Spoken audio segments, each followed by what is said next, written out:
Hey everybody, Jesse here. Welcome to the Pony Express Sim Racing Endurance for Amateur Series. This week we are in beautiful Japan at Motegi. I guess the official name now is Mobility Resort Motegi. Not quite sure what that means, but we are here and we are racing. So right now I'm in, the race session doesn't start for about 15 minutes. So right now I'm just in a AI generated practice session, just getting some laps in before the open practice starts. So I'm practicing right now in pretty high temperatures. I don't know what the track temperature is going to be like during the race session, so I figured I would try out some hot temperatures first, kind of see how that goes, get a feel for it. That way if the track temperatures are pretty high, I've already done some practice.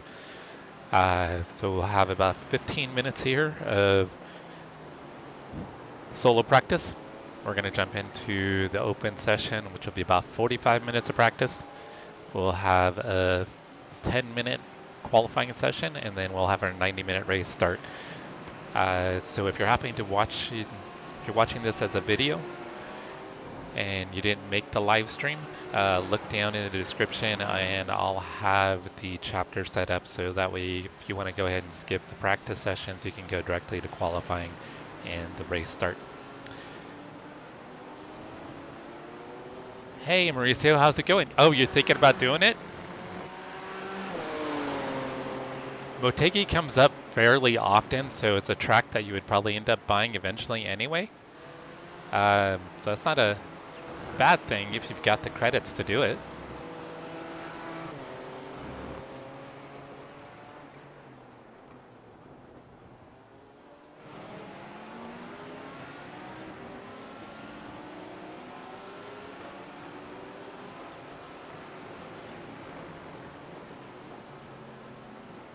Alright, just want to make sure the stream looks good. Stream is looking good.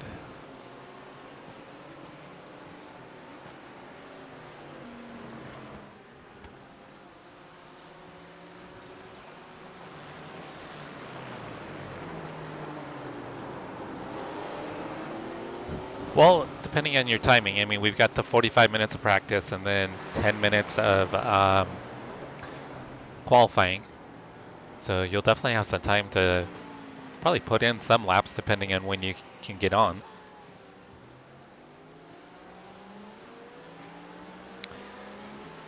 It's not a fairly difficult track, but there are a couple tricky spots where it takes some getting used to. Like the corner that's coming up right now, it's a double apex, and on the exit of the double apex, it's easy to get on the throttle too hard and loop the car around. The S's are a little tricky, at least the first one, kind of getting into it a little bit. Not super tricky. And then the final kind of S chicane before you come onto the front stretch is a little tricky too because it's off camber, so it's easy to kind of get thrown off to the left side of the track and easy to lose traction. Yeah, it's a pretty fun track. Definitely like it more than the Red Bull Ring that we had last week for sure.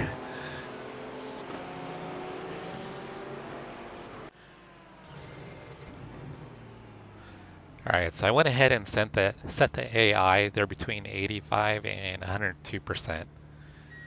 They're still kind of off pace a little bit, and their braking points are a little weird, but kind of gives me some traffic to navigate while I'm kind of getting warmed up here. Your exit is clear. Watch the white line. And then Mauricio, when you come out of the pits on cold tires, this corner is really flat, and it's easy to spin out on cold tires, so you have to be pretty gentle when you exit the pits into turn one.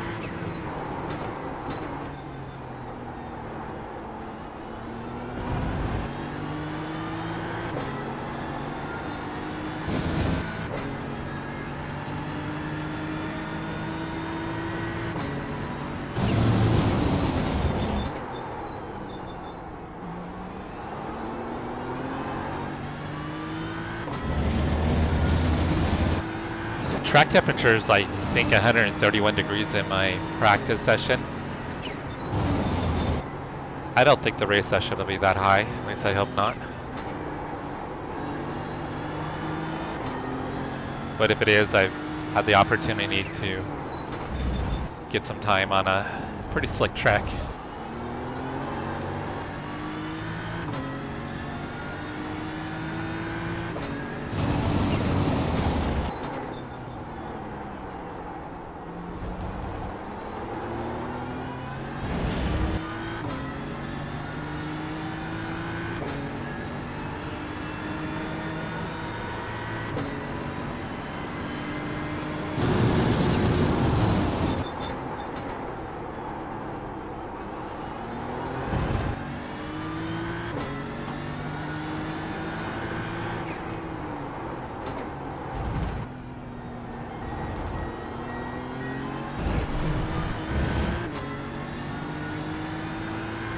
Hey Travis, you too.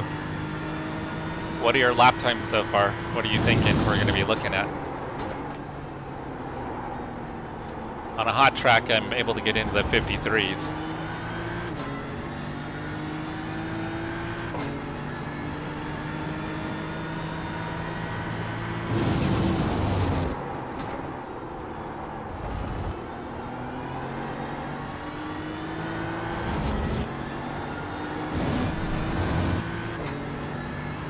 So this weekend sometime, we haven't figured it out yet, but Travis and I are going to be doing the 6 hours of Imola.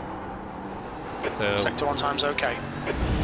we'll either be running that Saturday, which will be kind of midday, or Sunday morning.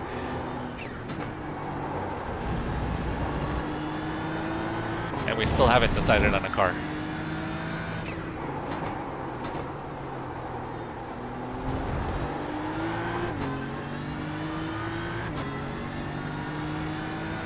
Oh no, Travis. Your quickest overall. Do they have any indication when the power might come on?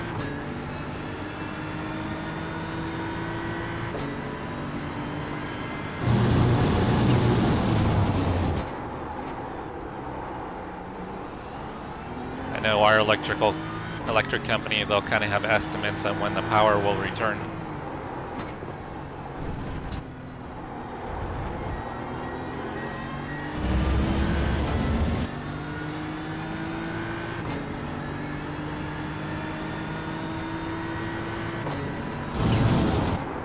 Sector 3 time's okay.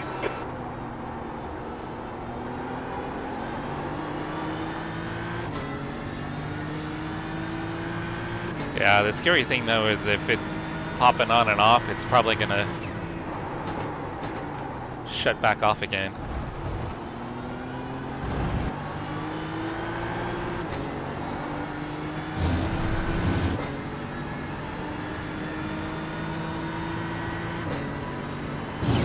Nope. Totally didn't pay attention to my braking zone.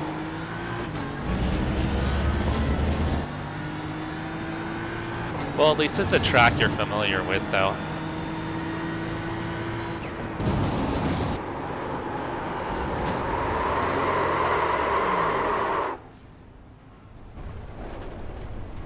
That was completely on me.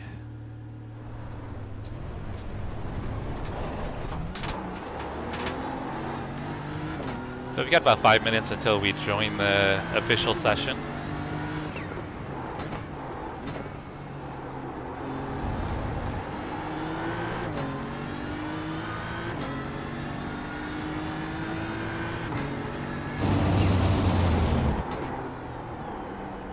In all honesty, Travis, it's not probably too different, the GT3s and the GT4s. Braking zone, I think, is a little bit shorter. You don't have, I think in the GT4s it's a little bit longer.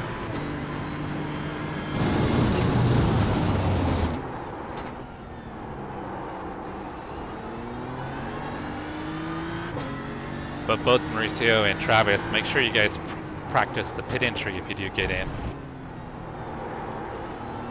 Pit entry is kind of weird. They've got a chicane in it.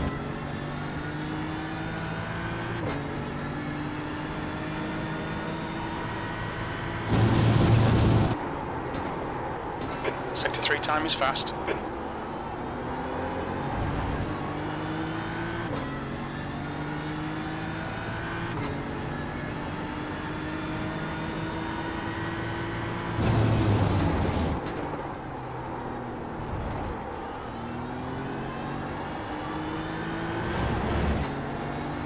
Travis, have you thought any more about possible time for this weekend?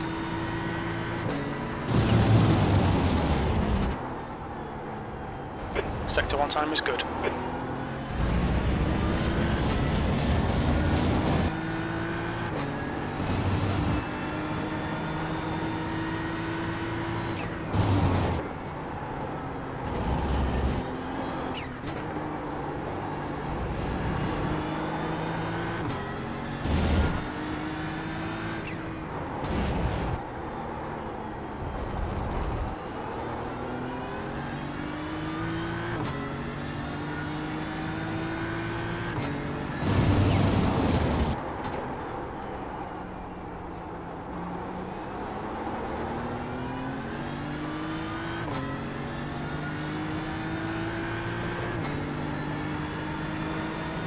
Yeah, the pit lane here is weird.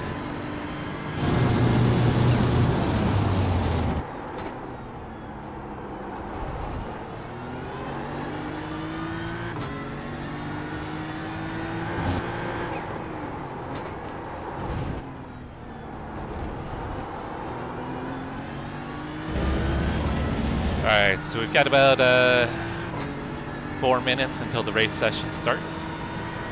That lap was at 153.32.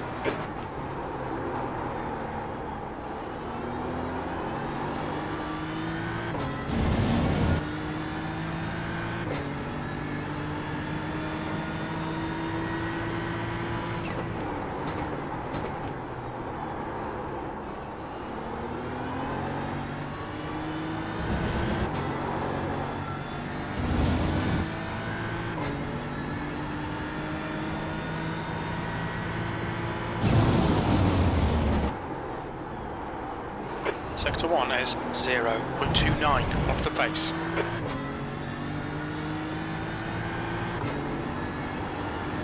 Alright, so I'll practice my pit entry and then we'll hop out and get in the race session.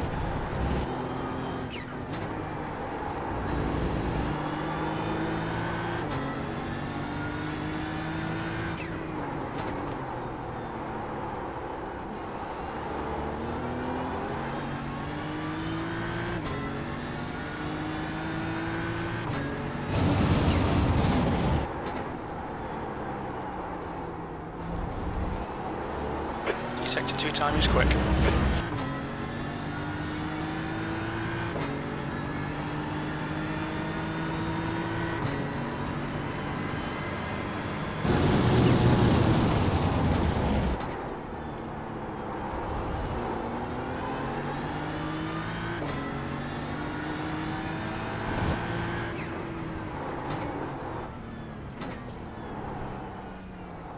Watch your speed limit in the pits.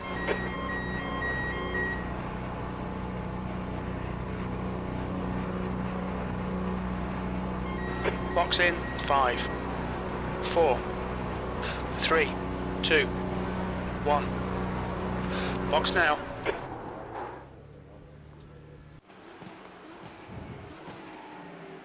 Alright, so we're dealing with track temperatures of 131 degrees. Like I said, I think in the race session they won't be that high. But at least if they are, I know it can run low to mid 53s.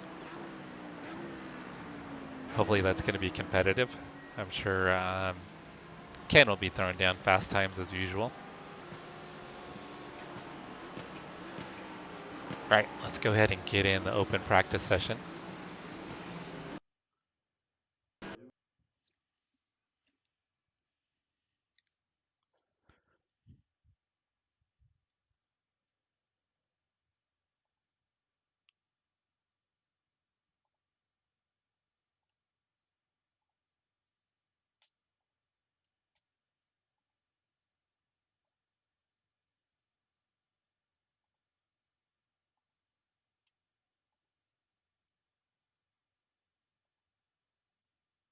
All right, it hadn't updated yet, so we need to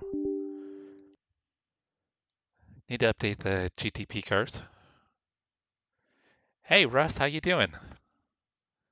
All right, Mauricio's in. So Mauricio's going to be racing with us tonight. He wasn't sure if he was going to race tonight because he didn't have the track, but he's got some credits. So he's going to purchase the track, and he's going to be running GT3s with us tonight. Still waiting to find out if Travis is going to be able to get in. Travis is Walrus down in the chat. His power is currently out. He's in Virginia, and they've got some pretty big storms rolling through.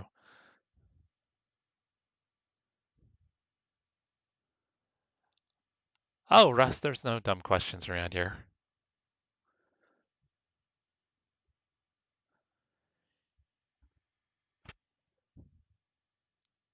Yeah, and actually updated my tower not too long ago. I don't think I've updated all that stuff in there either. So should probably do some more updates to the description about my setup. But yeah, I think I was kind of talking. I mean, the TR80, like I said, when I first got it, I was pretty overweight. I was probably 250, 260 maybe. And I mean, I've never been able to get this thing to move or anything or twist. I've only had to retighten the wheelbase once. I mean, I am running the old school TR Thrustmaster TR 500 or the 500 RS. So, Mauricio, I like my track racer. It's the TR80, so it's not the higher level extruded, but it's plenty solid. I mean, I can't get the thing to move at all. I'd be curious once I finally get a better wheelbase with a little more power if maybe there'd be a little bit of flex in the plate. But I mean, right now, like when I move it, like I'm trying to move it and I can barely get it to, it won't move left or right at all when I'm trying to push on it. Pushing up and down, there's a little bit of flex up and down. The only thing I've noticed on the seat, there's no moving left or far forward and back, but sometimes left to right, there's a tiny bit of movement, not much. But everything feels really solid. So I've been happy with it. I think unless you're going to be going with like a motion rig, and the TR80 I think is strong enough for motion, but I think unless you're going with like a crazy motion setup, a TR80 should be more than enough for pretty much anybody. Cody's got a track racer setup. Which model do you have, Cody? Which track racer rig do you have? And then Russ was asking about a seat, Cody. What seat are you running? Because I know he's looking for something comfortable.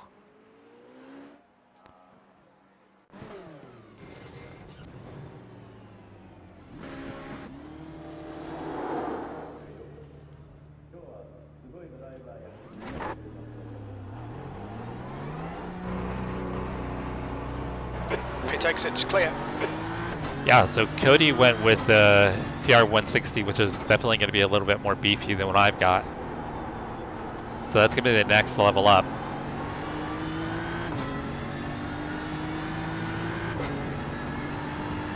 He's also running triples as well. So that's the only thing I don't know about. I'm just running a single wide at the, or an ultra wide single monitor at the moment. So I don't know if when I go to throw triples on how it's going to be. I mean, I could get a separate stand. Yellow flag. But Track Racer has it set up so you can attach multiple monitors. It's so now 190 Fahrenheit. That's the route I would probably initially go with.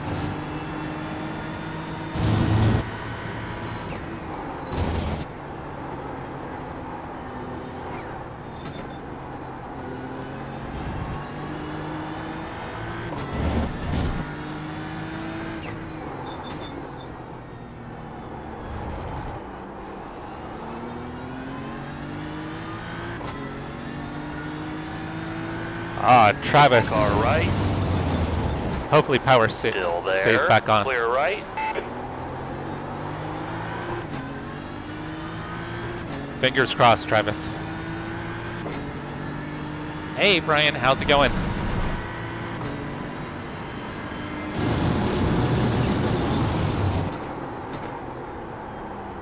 Yeah, your 404 racing paint scheme is looking good.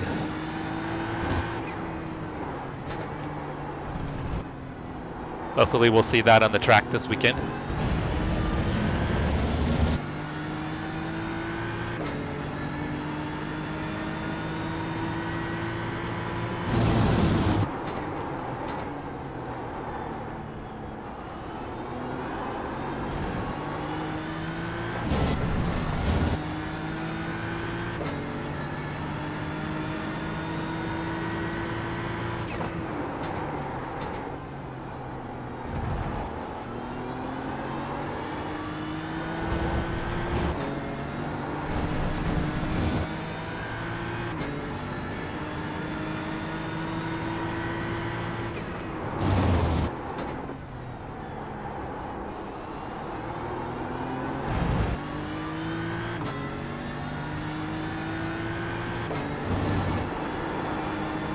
Oh, and Travis is connected.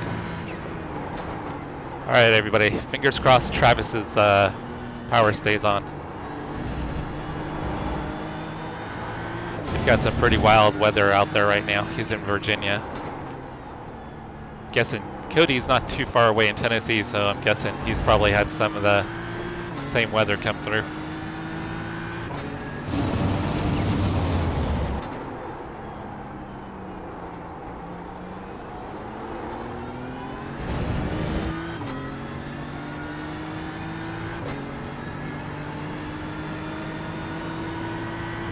Now, Cody, do you have the Track Racer GT?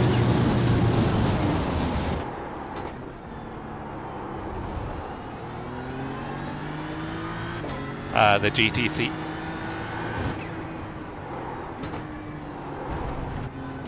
I know when I had bought my Track Racer, they had recommended the rally seat. It's a little bit wider, I guess, and a little more padding. Just done a 157.76 V2. But I was telling Russ the other day, seems like the padding is getting maybe a little worn out.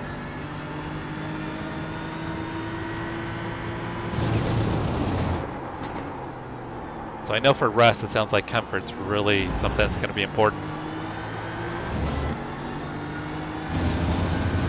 And Mauricio just joined the session, so Mauricio's in.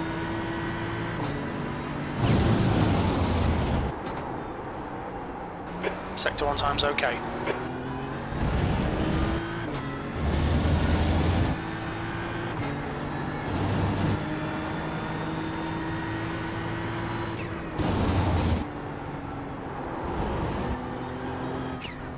Now, Cody, have you looked into any different seats?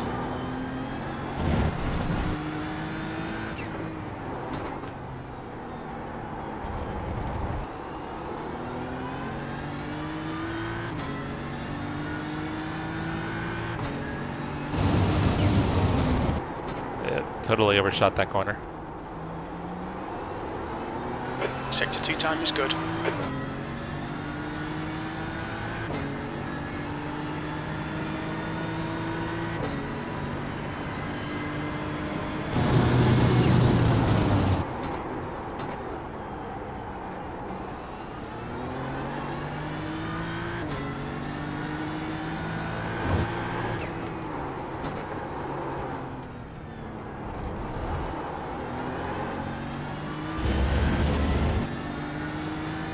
The leader's just done a 151.87.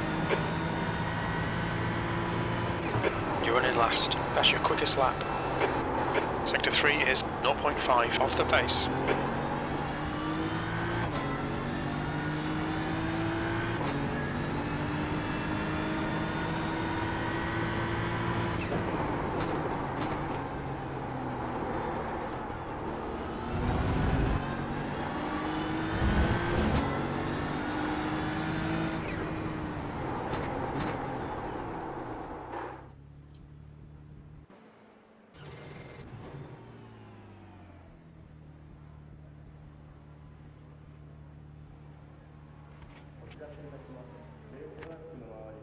Oh, good that the weather missed you guys, Cody.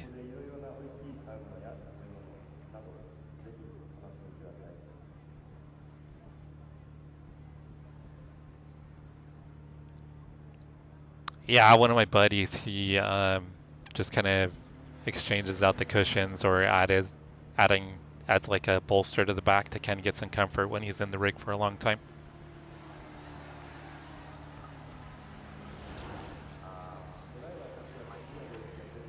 See, when I got my track racer ordered, I didn't have any issues with the shipping. Everything went pretty well. But yeah, with that said, I mean, there's a lot of different rigs out there, and I don't think you need to go overboard on like how thick the aluminum is and all that stuff. I think you can get a really solid rig for a decent price without getting too crazy.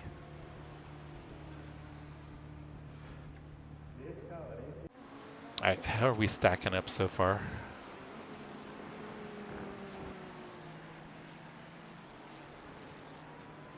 Okay. Ken threw down a 51.8. Impressive.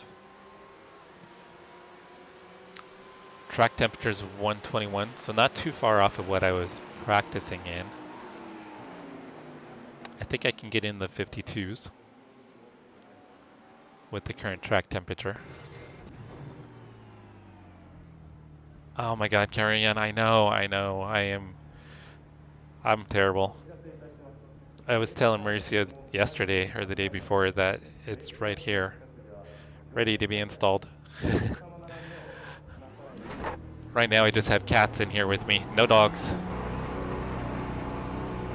The pit exit's clear, P4. Yeah, but I need to get that dog cam set up for sure.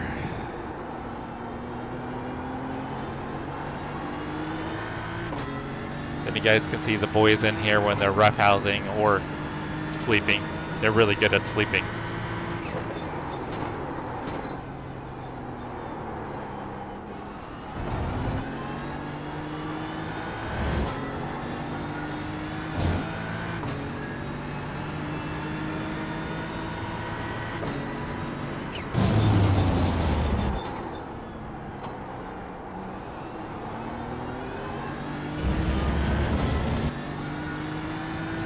Okay, Jesse, it's a faster class car approaching.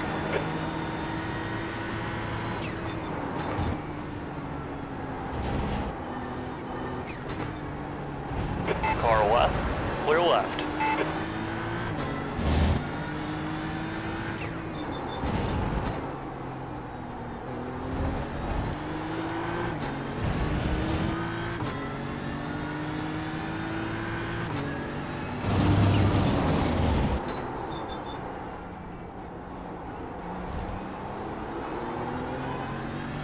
Yeah, at least with this track being longer than the Red Bull Ring, I don't think we'll have as much issues with the GTPs, hopefully.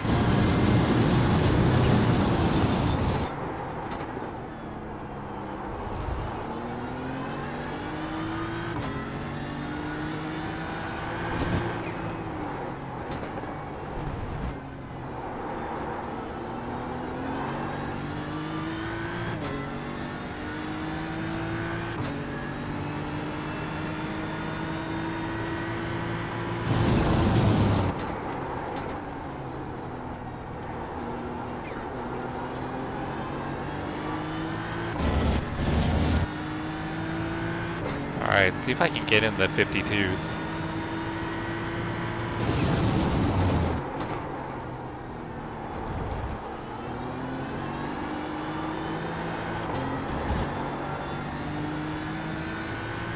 Cart gets really tail happy coming out of there.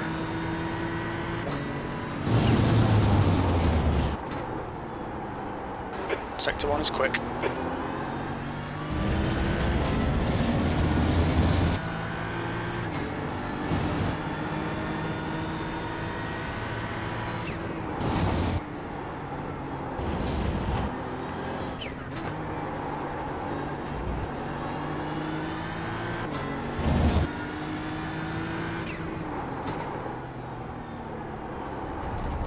kind of undecided if I should be taking these slower corners in first or second.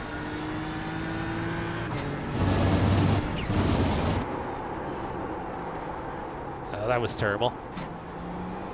You're 2/10 off the pace in sector 2. Alright, so that was definitely on pace for 52.8, and I threw it away.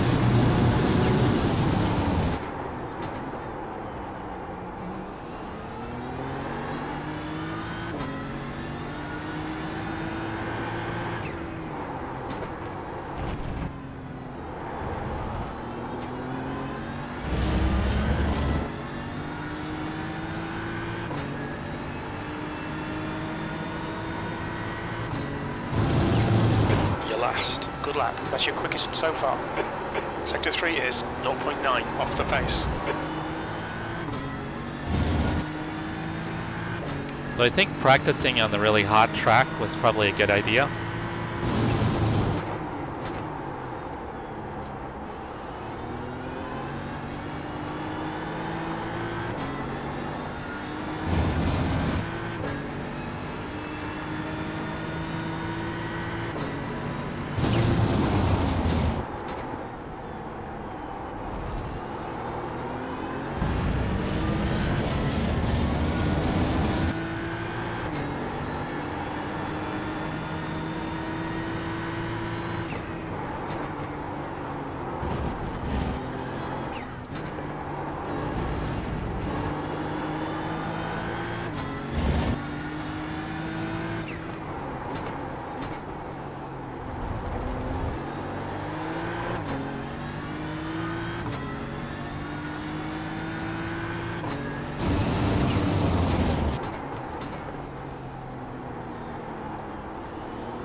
Sector 2 is 0.42 off the pace.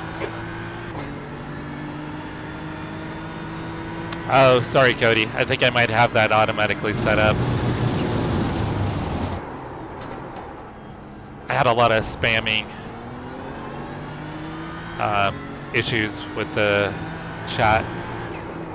I was thinking of switching the chat over to subscriber only, and then I could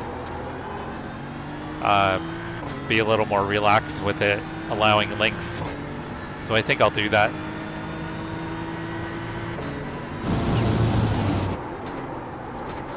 That puts you 1.1 seconds off the pace. Sector 3 is 0.7 off the pace.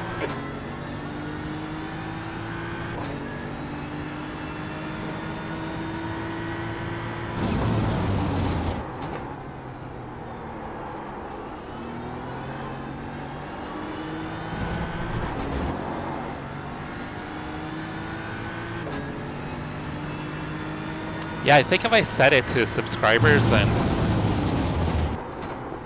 I wouldn't have to worry about it unless you guys start Sector 1 is 0.35 off the pace. posting some really weird stuff.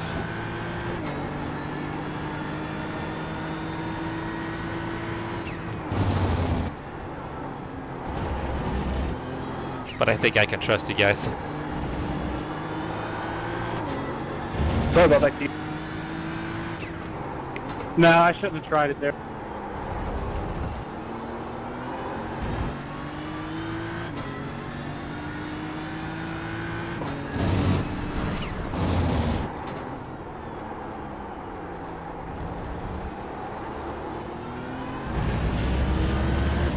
All right, actually second felt pretty good there. Let's see if that gives me a sector best.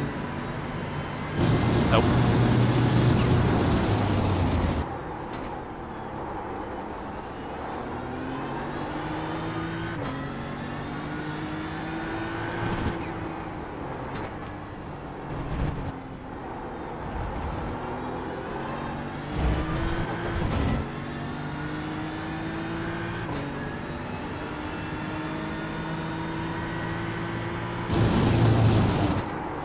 You're now 1.2 off the leader's pace. Sector 3 is 0.39 off the pace.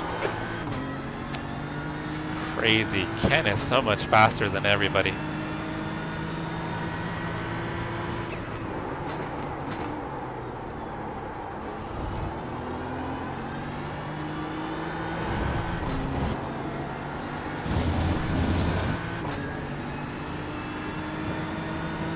Yeah, I have a feeling you guys could get pretty wild if you wanted to.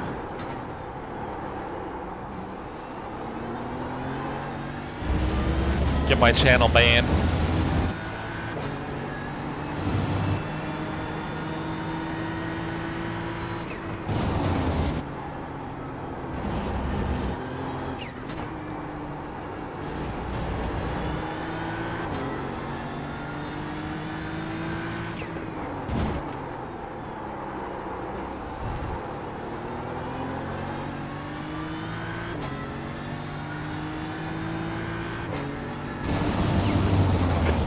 Just done a 151.54. Sector 2 is 0.48 off the pace.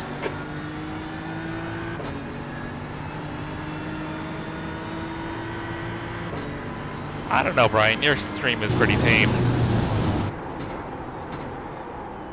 Then we got Toby, he accidentally lets out a curse word and then he's apologizing to everybody. Past the car behind. I think I can trust you guys not to get too crazy.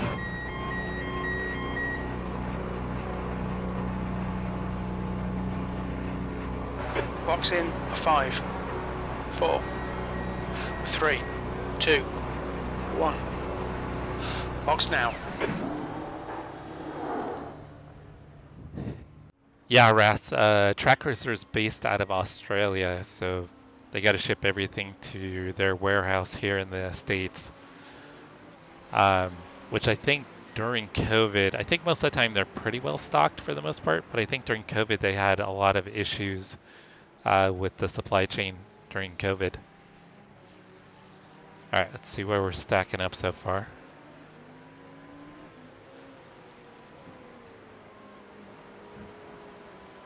There's a lot of guys that haven't registered yet.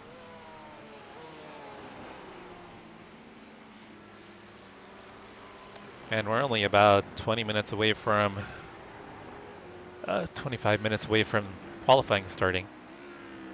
And there's a lot of guys that haven't gotten into the session yet.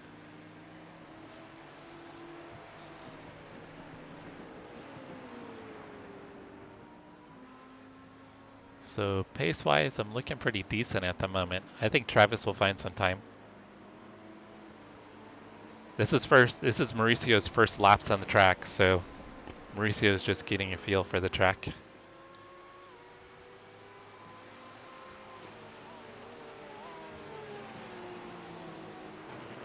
Shish kebab and perfect nugan.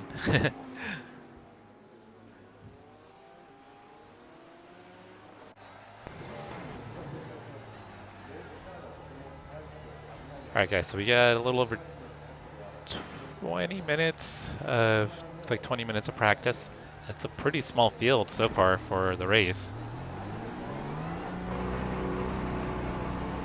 There's traffic approaching, watch your mirrors.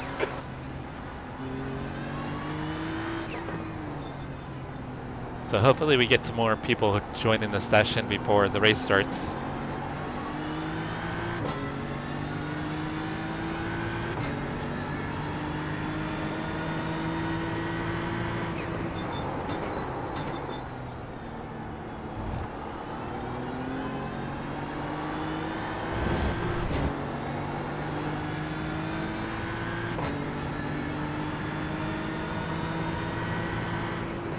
I'm gonna slow down, let Mauricio catch up so he can follow me around.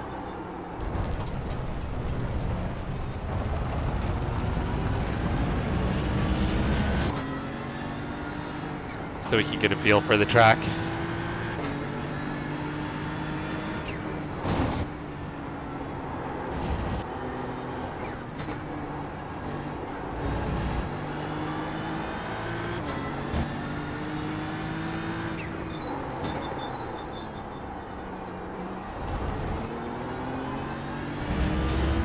Yeah, these are Mauricio's very first laps here. He just literally downloaded the track.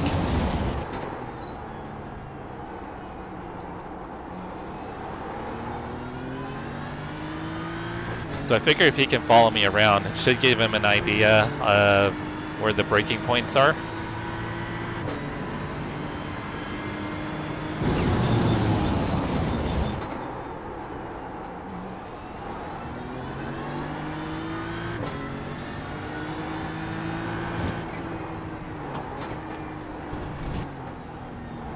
All right, Koa, I don't need your help. Koa, come on. All right. Koa, stop. Sorry guys, I got a dog underneath my legs in the rig.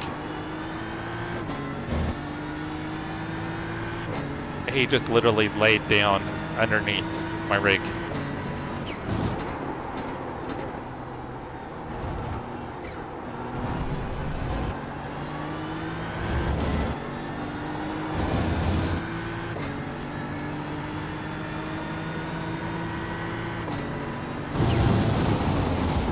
Okay, Jesse, there's a faster car approaching.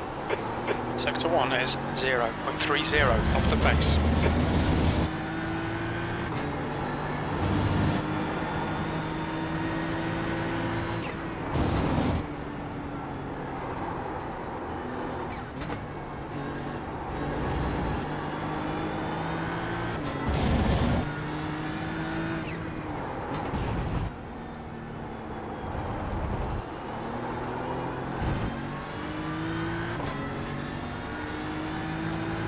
Yeah, the GTPs are kind of that way.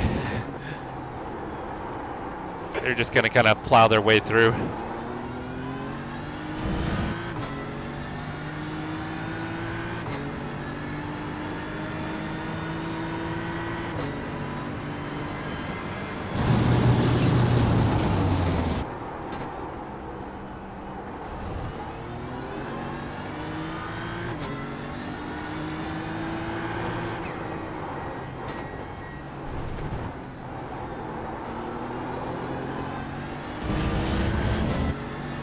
Oh, yeah.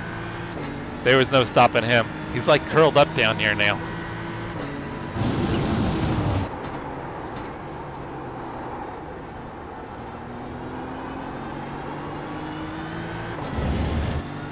I'll have to get a photo. I'll take a picture of him here in a minute, and then I'll put a post on the channel of him. Since I don't have the dog cam up yet.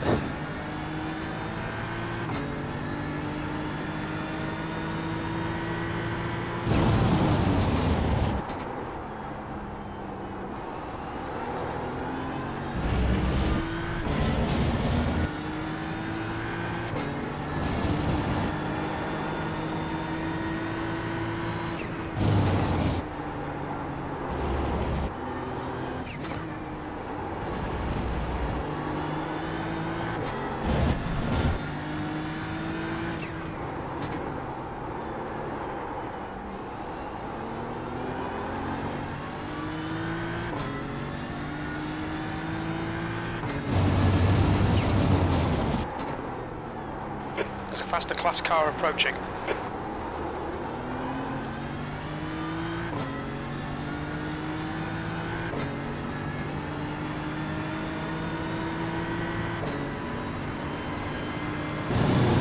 Right side. Still there. Clear right.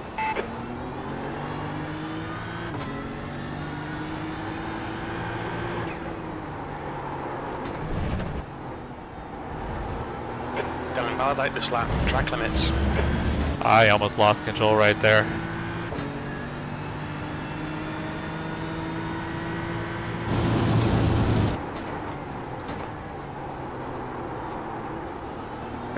That wasn't you at all, Keith. That was all me.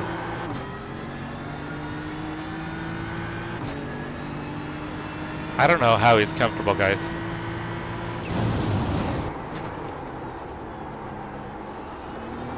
Yeah, I just kind of felt like I pushed you there a little bit.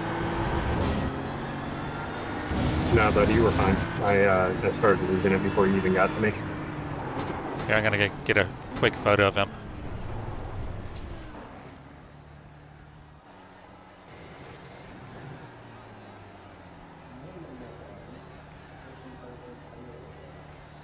The track temperature is decreasing. It's now 115 Fahrenheit.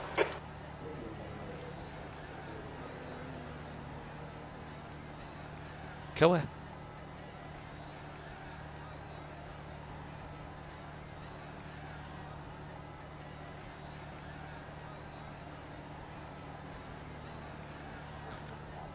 Right. Killa, you're going to have to move. I promise. This is not going to work.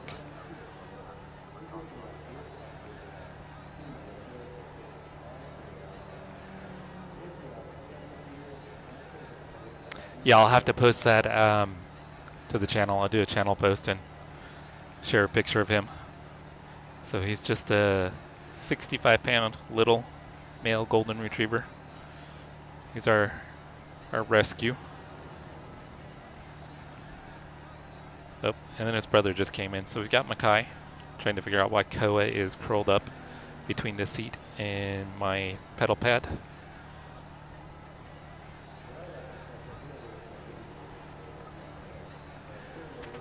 Mauricio, it just takes a little bit of practice, brother. You'll figure it out. We know you're quick. Oh, Mackay, what did you step on?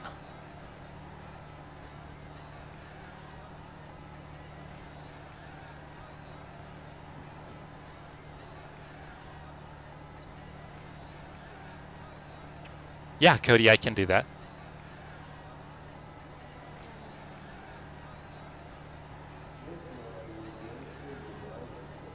All right, guys. Let me try to get Koa out of here real quick, and then I'm going to get back out on track and get some practice in before the session ends and qualifying starts.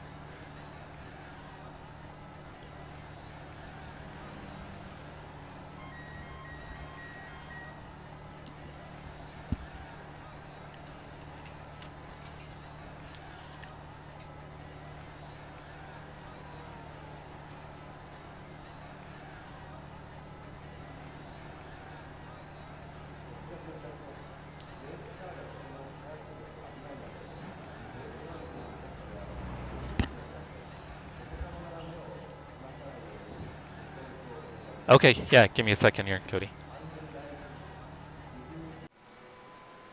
All right, so here's what I got for graphics. Recently, what did I add?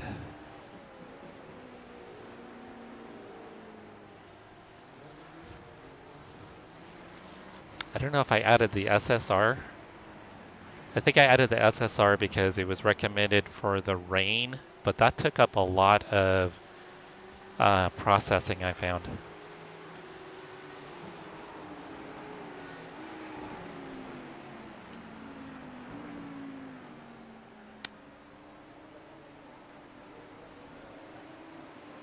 And then for replay, I don't have stuff really. I don't think I've done too much on the replay. I have a lot of stuff at high detail. I have the cube map set to 0 because I was reading that they take up a massive amount of track temperature's falling. processing power, and they don't really do much. Fahrenheit. So I found a bunch of posts that said they recommended cube maps for both the graphic and replay, just to set at 0 because there wasn't a huge impact or improvement of like frame rates or the quality at all, but that they actually take a ton of processing to basically take up a ton of processing power from the system. Did you get that, Cody?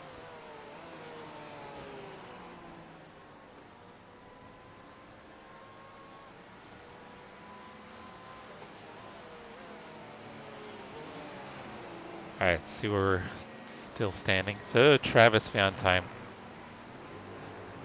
He's just a tiny bit quicker.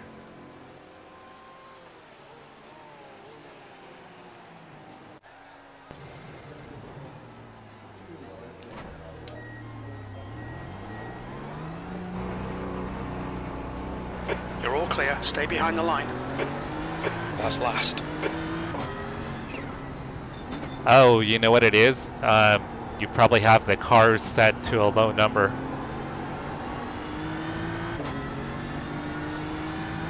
I found that same issue out when I was trying to record a replay, and there was an incident I wanted to post, but I only had like 20 cars showing for the replay. So it only showed like the first 20 cars around me, so I wasn't able to get the incident in the replay because I think there was like 30 something cars, so the first 10 cars it wasn't showing. So I think I increased that to show 60 cars.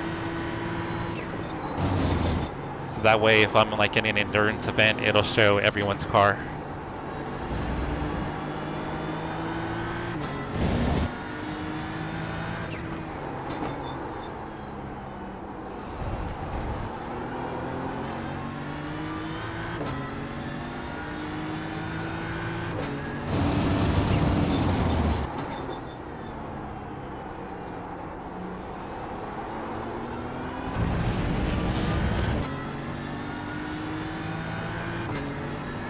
So it's looking like this is going to be the smallest field we've had all year. Thank you.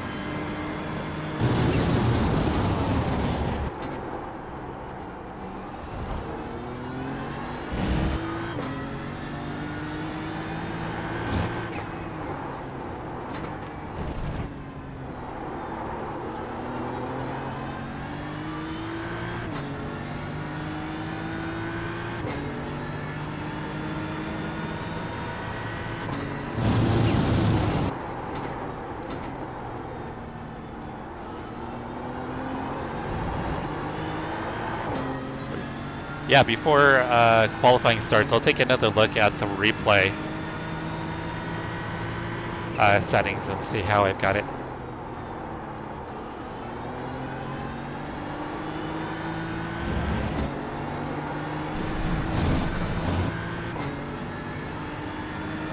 Watch the track limits, please, Jesse.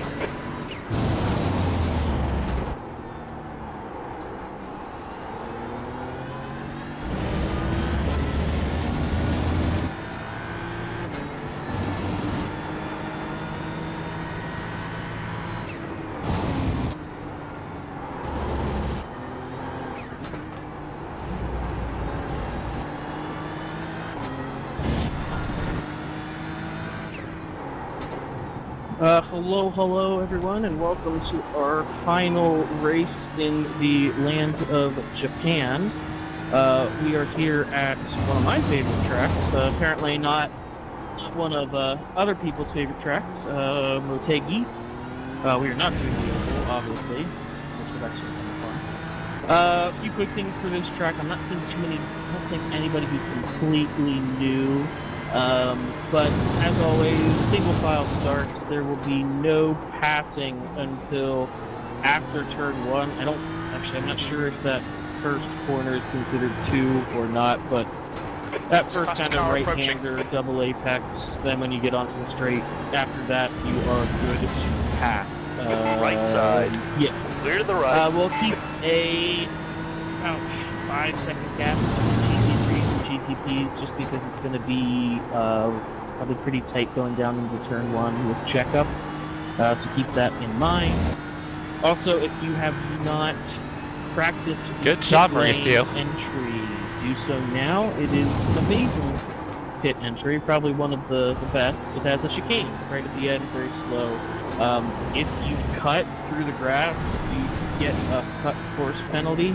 I don't know if you also get an unsafe entry as well, but just be prepared for some penalties. We won't be clearing black flag. So practice Sector your 1 pit is in, 0, 132 out off the pace. But yeah, if you haven't practiced it, I recommend it. Yeah, definitely practice your pit There's a entry. few corners here for the GTPs, but they get a little loose, so just keep in mind on a few of those corners. Some of the medium speed corners, we kind of run out of downforce. Looks like we have a smaller field tonight, so I don't think it's going to be too bad, but there are a few awkward spots here and there, so just practice patience. As a reminder, we're not racing for anything big. Even if you get, there's a point battle on the line, it's not worth taking Sector 2 someone out is over. 0.6 So, off the pace. yeah, just race smart. And that's pretty much it for me. If anyone else has anything to add?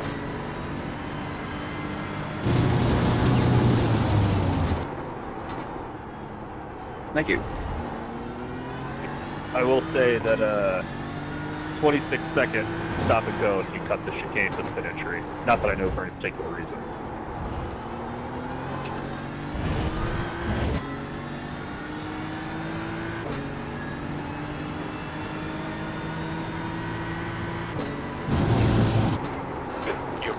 1.7 off the pace. That last lap was a 1:53.20.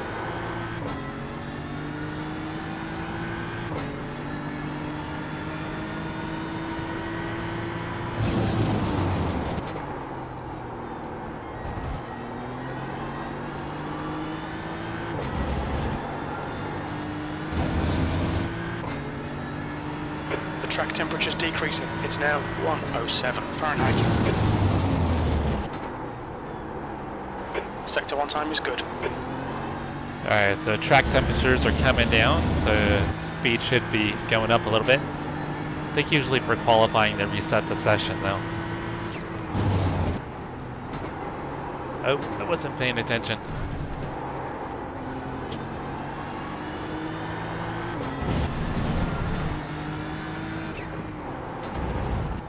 This lap won't count, you've cut the track. Okay, Jesse, there's a faster class car approaching.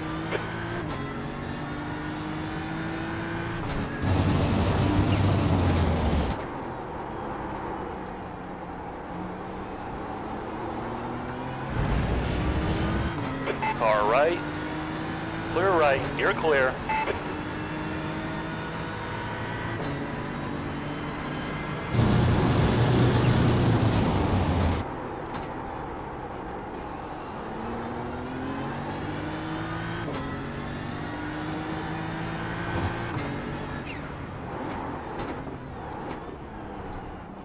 What's your speed limit in the pits?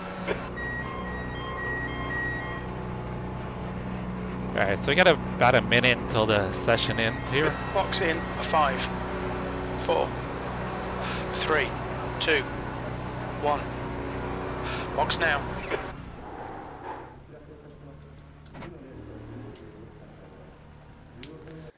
Alright, Cody, let me take a look at the replay again. Yep.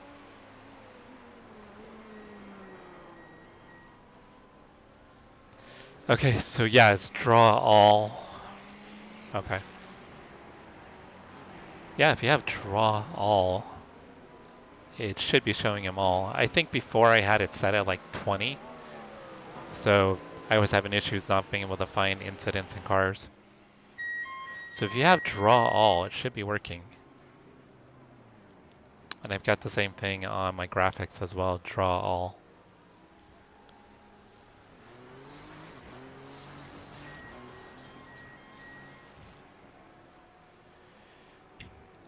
Brian, they're actually, I'm gonna say yes. So right now it's the GTPs, which is like 3,500 and below I rating. GT3s is 3,000 and below. And we have an AM and a Pro class right now. But what's going to be happening is next season, which I think starts in June or July, it's going to go to all GT3. So the GTP is going away. So it's going to be all GT3s, and there's going to be 3 classes. So it'll be an A, B, and a C. So basically gold, silver, bronze. So they're going to be looking to definitely get more levels of experience in. So for kind of learning, and everyone's really cool. I haven't come across any major issues. I've been taken out by a few GTP cars, but other than that, the GT3s have always been super clean. A lot of good racing. A lot of guys are in here are pretty quick, but it's also the track temperature is falling. It's now 100 Fahrenheit. Exit's clear. Push. Okay, Jesse, we've got 4 laps. Let's get this done. Sorry, I was waiting for crew chief to shut up. There's like a good kind of balance between like really, I mean, I wouldn't say inexperienced, but I mean, the pace of the drivers, there's a pretty good gap. And what they'll do is they'll place you into one of the classes based on your speed. So it's not based on I rating, it's going to be based on how quick you are. So if I remember right, they look, I think, at your first 3 races. And look how quick you are at, how quick you are in qualifying, but also in race pace. So they'll place you into a class based on how quick you are. So that way you're not racing with people you shouldn't be. Now with that said, every position counts, so you are racing everybody for position. But for a championship, you're only going to be racing people in your specific class. But it definitely rewards not only pace, but clean driving. Yeah, I mean, it wasn't our choice to get rid of the GTPs. The guy that runs the organization, it was his choice. But they had also hoped that the GTP participation was going to be higher than it is. Most of the GTP events, there's only about 5 or 6 cars, and we'll have 20 to 30 GT3s.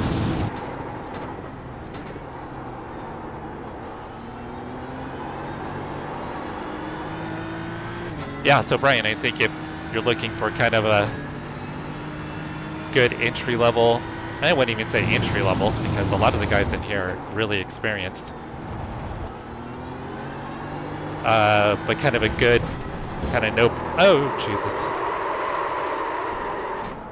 no pressure league to get into. It's definitely a good one.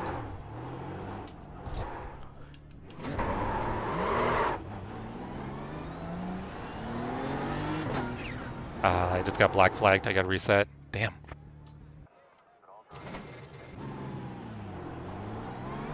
It exits clear.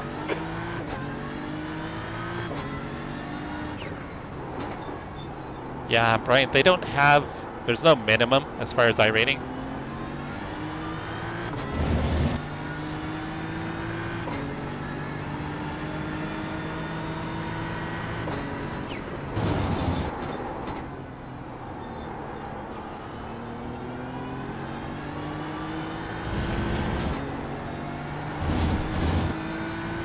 Alright, I might only have 1, maybe 2 laps to get in here. It's not ideal.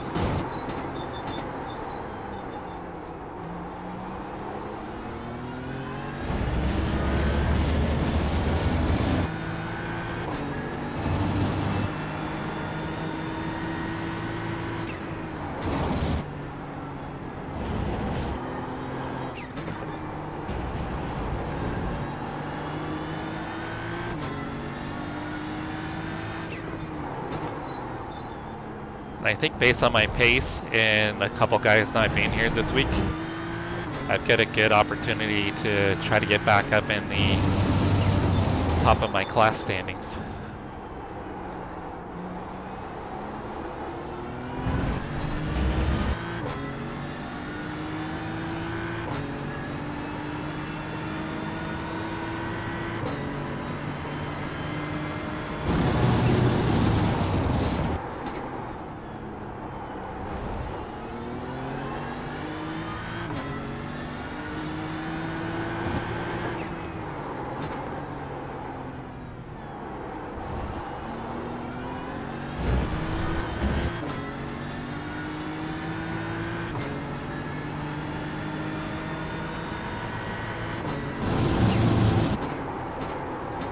The leader has just done a 151.63.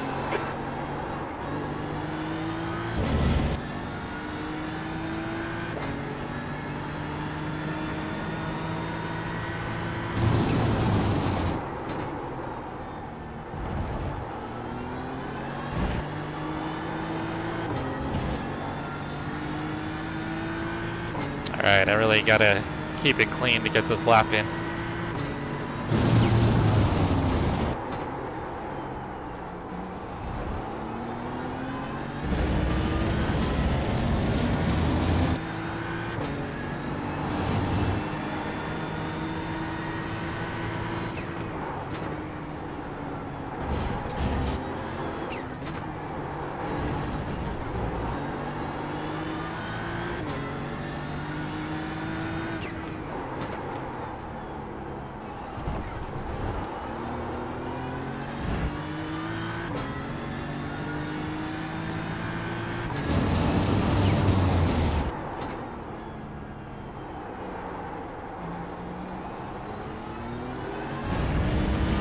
And the track conditions right now are really good.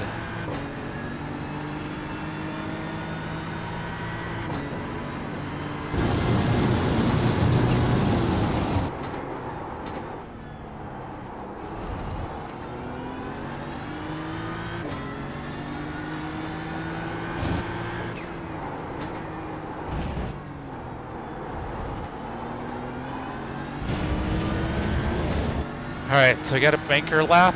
Should have time for one more. P4. The leader has just done. Oh, that was terrible. 151.62. All right, I think I'm sitting on that lap, guys. I threw it away here in turn 1. The track temperature is decreasing. It's now 96 Fahrenheit.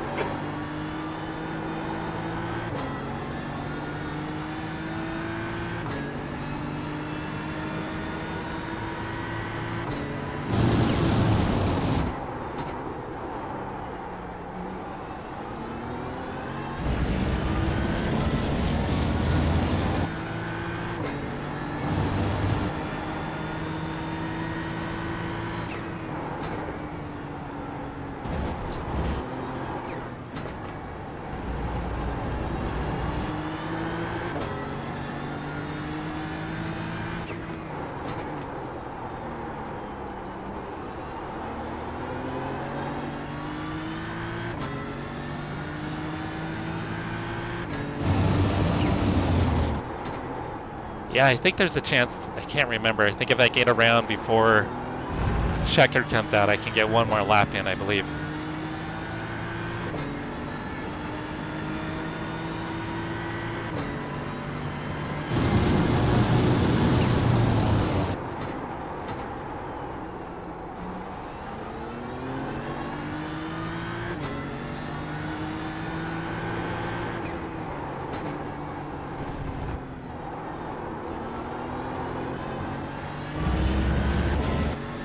All right, let's see if it'll let me complete this lap.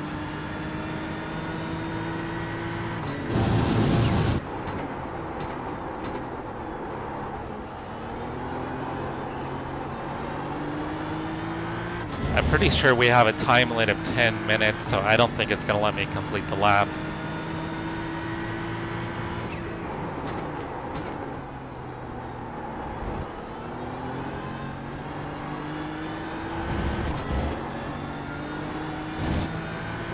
That's the end of the session. P4. Yeah, it's all fixed. So we've got 60% fuel, I believe. No, it's 85% fuel. Does GTP go on the leader or on the green? All right, so I should have been a little bit quicker. They go on the green, so you just go at pace speed until the green flag comes out. Cool, thanks. That's what I did last time, but it sounds Mauricio, like yeah, you picked up some people good were time. caught off guard by it, but the GT3s were. Let's see who's out there right now. There's always at least a bit of a checkup. Not in this one. We did rain at Sebring a couple weeks ago. For the rest of the season, it's going to be dry, but once we get into the new season, which will be June or July, what corner can you start overtaking? We are going to have rain and mixed weather for sure. After turn 2. So yeah, it's 85% fuel, so it'll be 90 minutes. Okay, thank you. Fixed setup, so we are doing the high downforce endurance setup. Can you clarify that? Because on the track map, turn 2 looks like. So we'll have to take fuel, like and it's enough time to take tires too. So we'll do fuel Yeah, and tires. that 1-2 is technically that hairpin that is one big corner is technically 2 separate corners. So once you get past the start line around the first 180, then you're good to go. Holy crap, Russ. I mean, holy crap, Ryan. 60 trucks in one race? That is nuts. That's crazy. Are you going to be streaming that? I'd love to be able to check that out.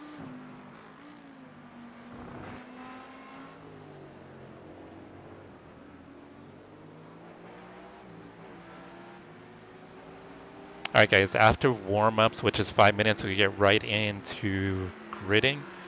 So I'm going to take a quick break and I'm going to be right back. Yeah, Travis, you too. Looks like we're going to be racing around each other again tonight. Last night, Travis and I had a really good battle in GT4s in our Tuesday night GT4 league. So it looks like we're going to be on track again together tonight.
Yeah, Brian, if you're able to stream that, that'd be pretty cool to check out.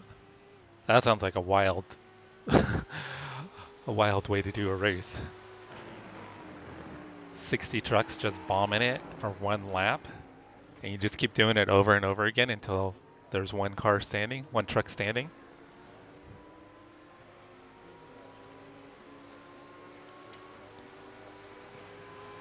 All right, let's see where everybody is.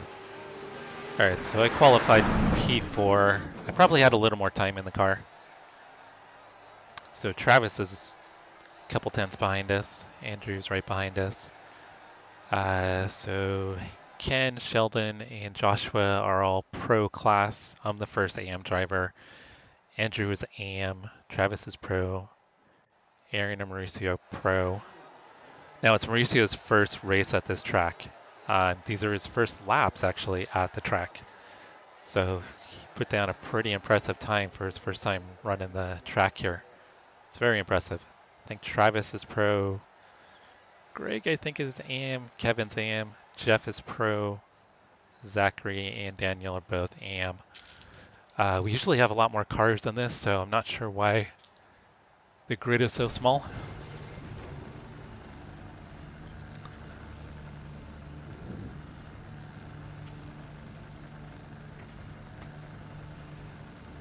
Yeah, Brian, that sounds like a really P4. The track temp is 87. crazy The air temp is 79 way to do kind Fahrenheit. of a race.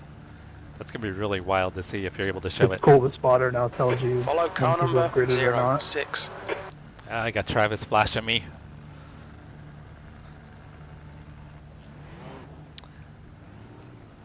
All right, so those are Yeah, that new spotter's nice. I didn't even realize it till just today. those that are new to the channel. Is there anything else they changed? We do a single file start. I'm going to be going really slow up here to let these GTPs get ahead of us. Then I'll clip it to 40. So we do a single file start, and there's no passing until usually after turn 1, just to kind of keep it clean and make sure everybody gets through. And then after that, it's just Okay, Jesse. for you to stay race calm, at that focus. point.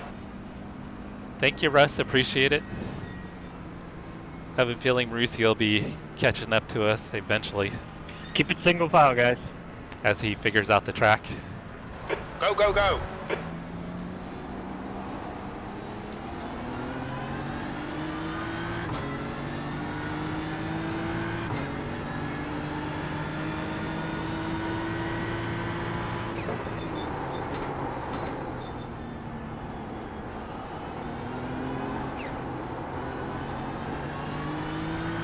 So that GTP is going to be coming through the field. Thank you, Cody.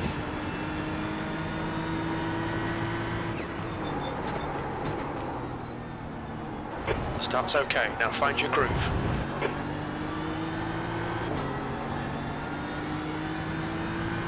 That GTP is going to be on a mission because he's going to be wanting to catch back up if he can.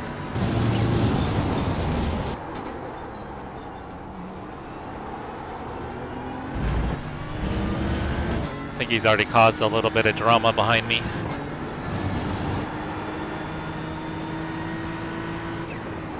On your left. Clear on the left. I had to lift to let him by.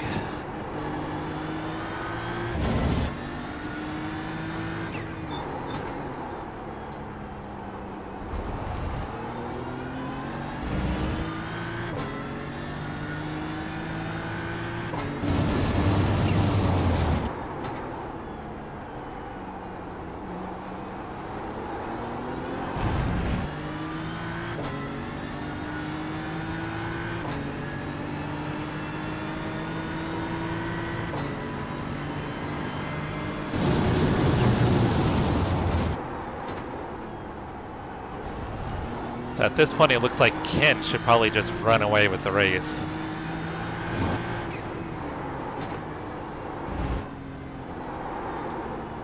Ken's a freaking alien. I think he's one of those guys where if he was doing official races, would probably be like 4 or 5K.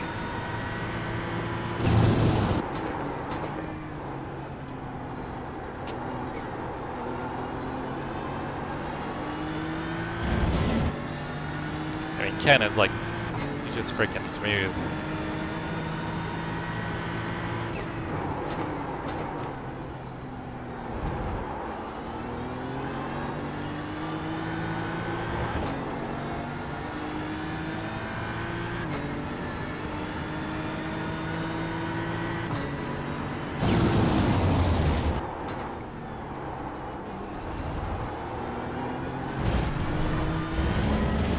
Yeah, if I could keep up with Joshua and Sheldon, I'd be pretty happy.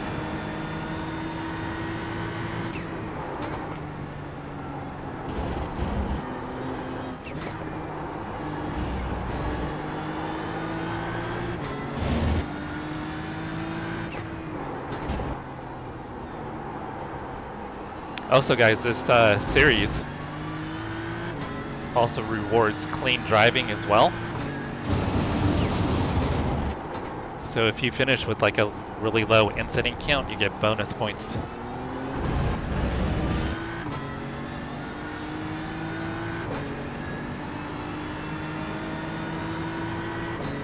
And those bonus points can really add up.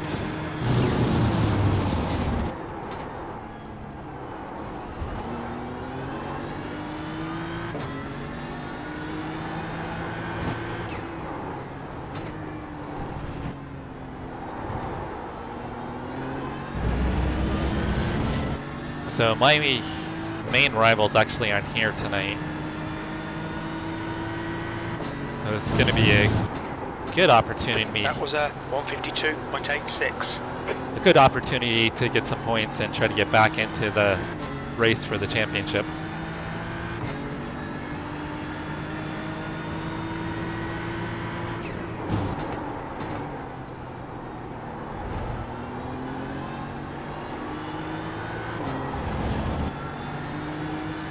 Yeah, Russ, the bonus points for clean racing are definitely a nice incentive.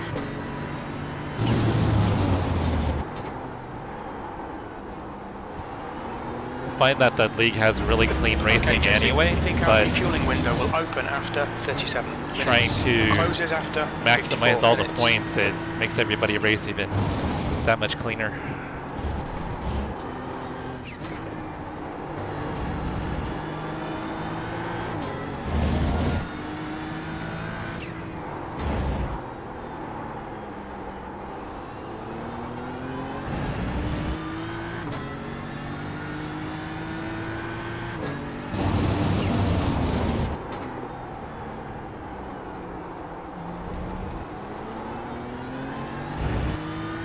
course, last week at the Red Bull Ring, I didn't get any bonus points.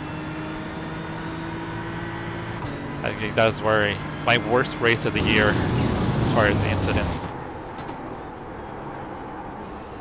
I don't think I was too far away from actually having to get a drive-through penalty.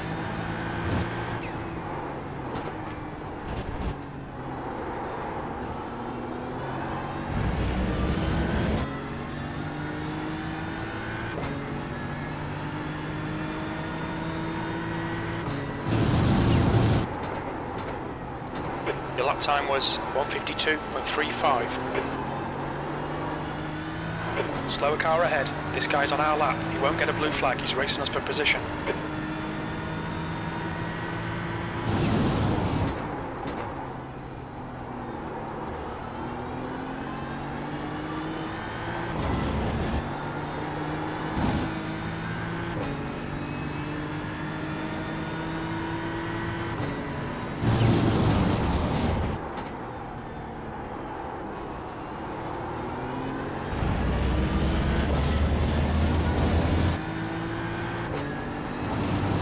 Yeah, Kent's just pulling away from everybody now.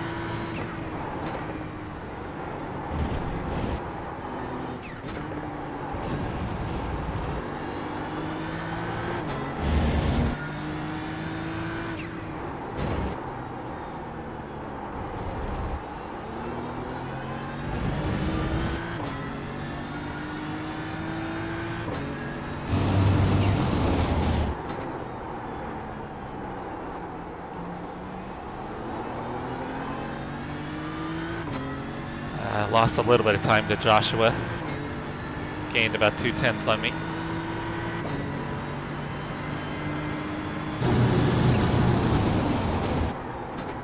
There's a group of slower cars ahead.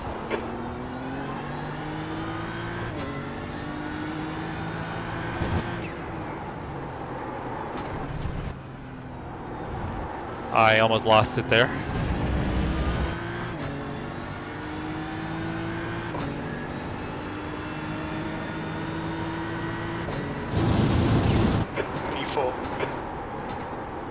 Oh, that was terrible.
Alright, sorry guys, this is a little boring right now. Hopefully,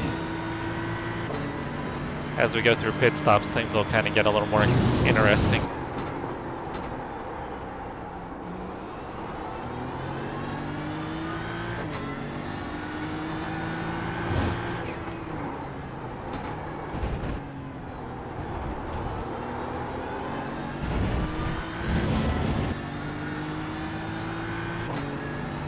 Oh, so as the GTP traffic comes through, they may kind of change the dynamics of the race as well. That was 1:53.09.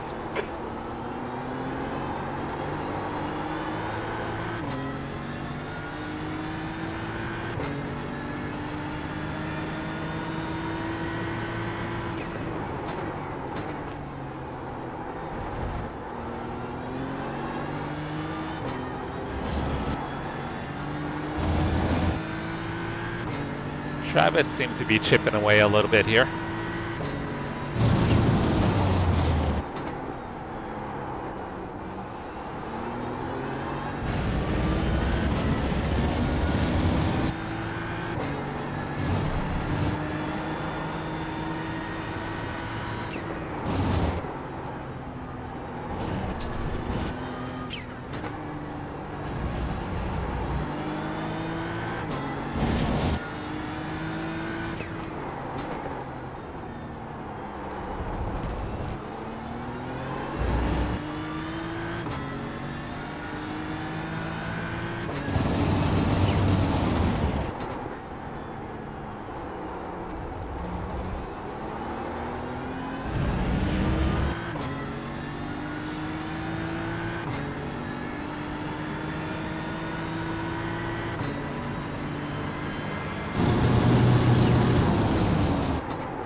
Yeah, I guess it's probably going to take about 10 laps or so for them to get through the traffic.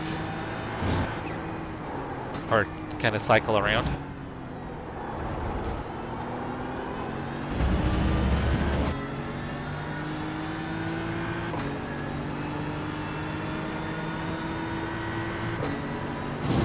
All right, Jesse, that's good consistency. Keep it up. Your last lap time was at 1:53.35. I don't know if you guys noticed, but Mauricio's up to P6.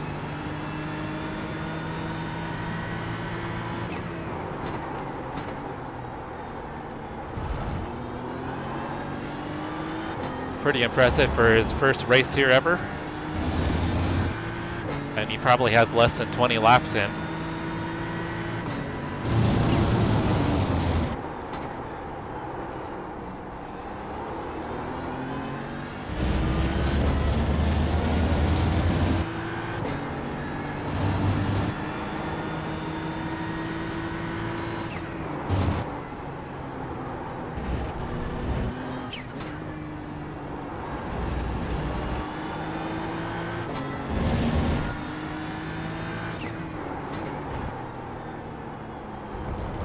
Yeah, I locked the front up, Dan, sorry. No worries.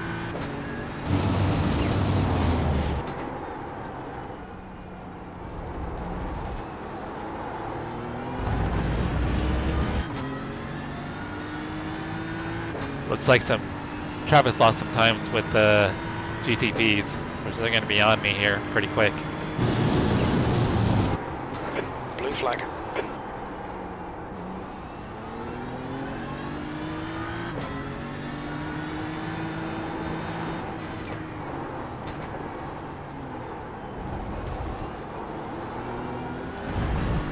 Car right. Clear to the right. On your right. Clear right.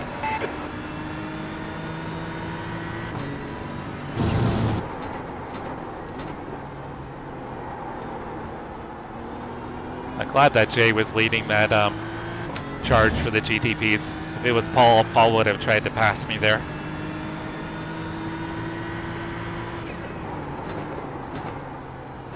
Blue flag.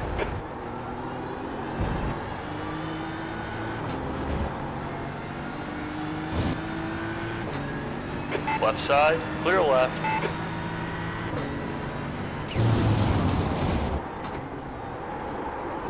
Blue flag.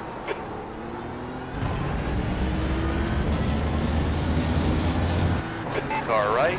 Clear right.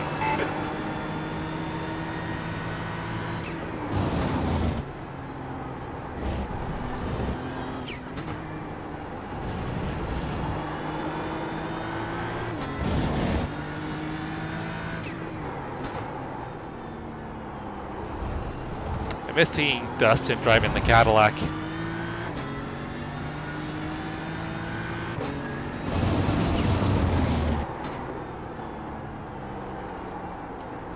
Yeah, Nicholas is always in the mystery machine.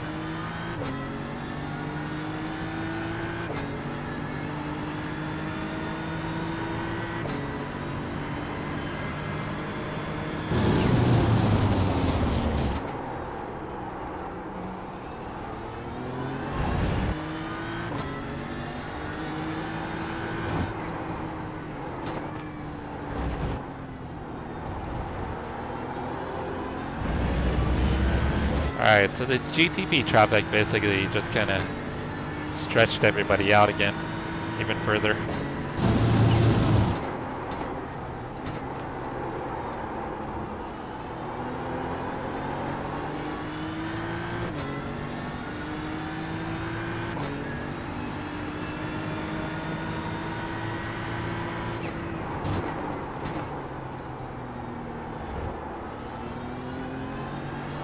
Blue flag.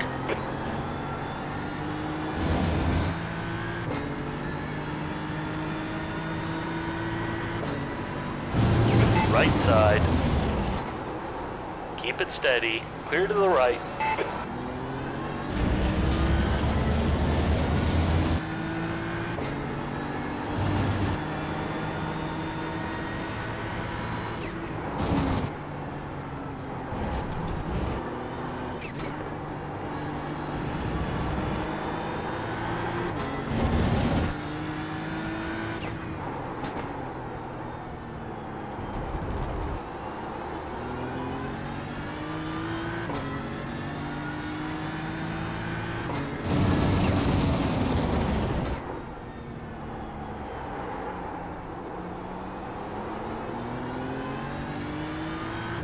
Got on the brakes a little early for that corner.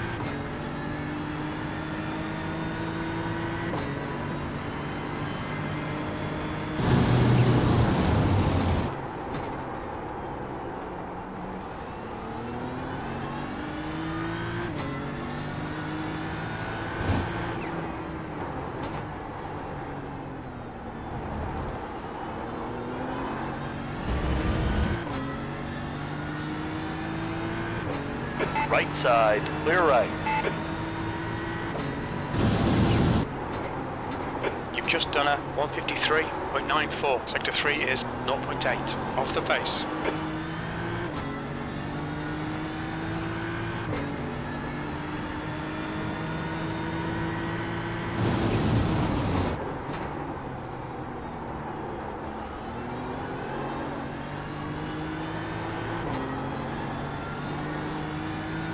It basically just feels like I'm hot lapping right now.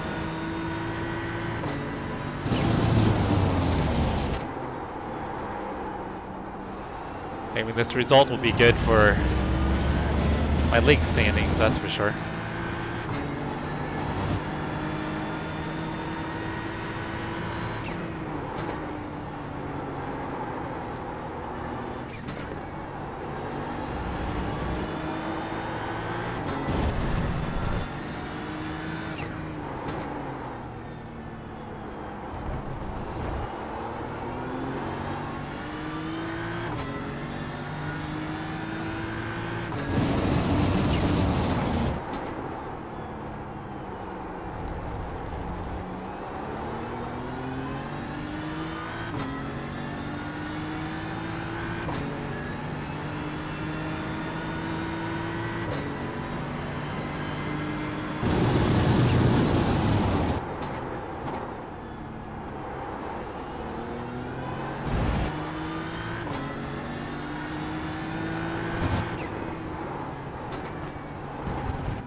So Brian, if you're still here, what time is that jumpy truck race tomorrow? You've just done a 153.58. In case you're able to stream it.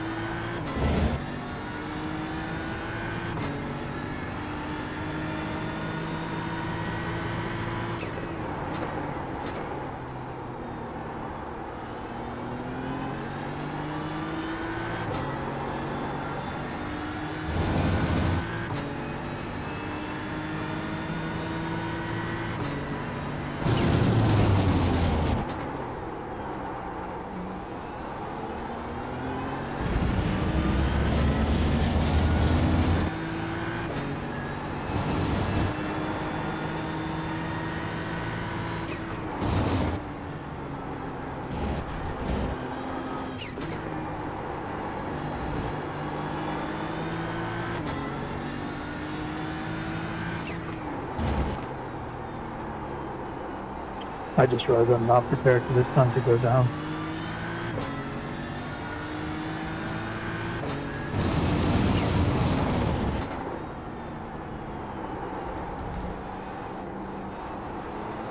Oh, that was terrible. Car right, clear right, you're clear. Okay, good to know. Be able to keep an eye out for it then.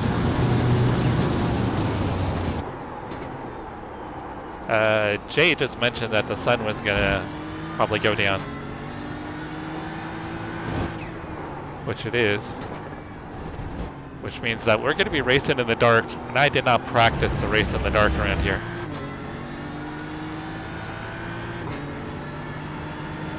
Oh, with that many trucks, there should be some crazy crashes. That's good consistency. Keep it up.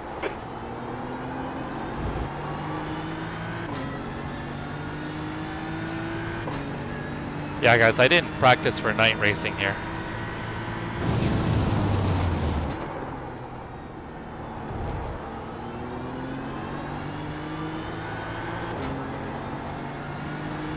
So we have a multiplier of 4 times on the time. So it's definitely going to get dark.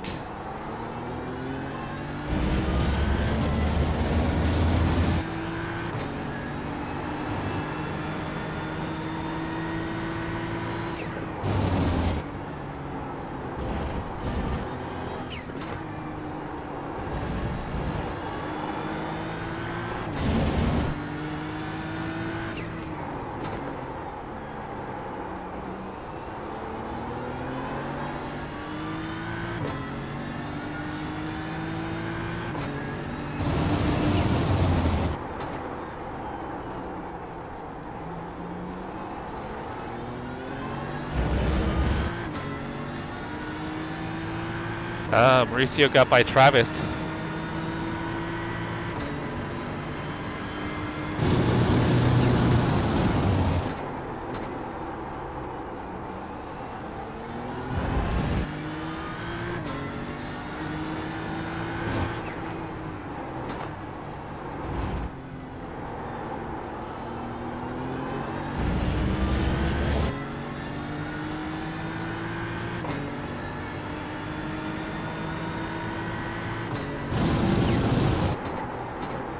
Sector 1 is quick, Sector 2 is 0.37 off the pace, Sector 3 is 0.6 off the pace.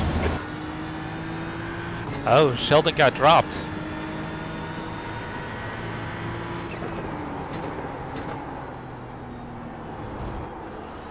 Looks like he had an internet issue. He was running P2.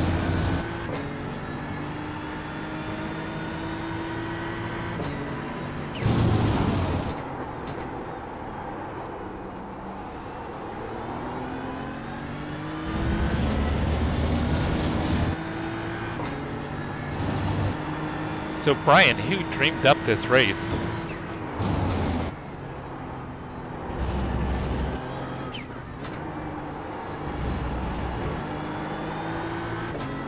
Did someone actually think that this was a good idea to do one lap shootout with 60 trucks?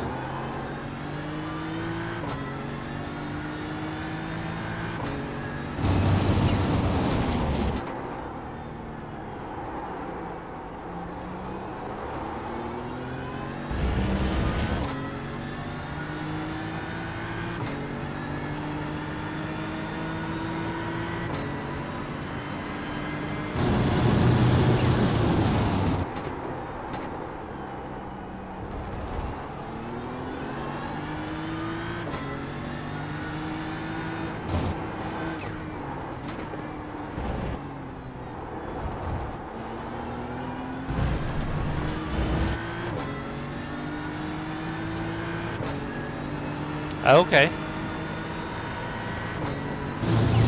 Well done, Jesse. This is great. Come on, keep nailing those exits. P3. That lap was at 153.70.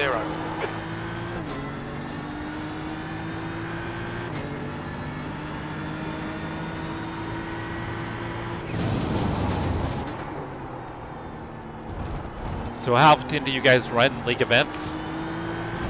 I don't know if I've noticed any on your channel.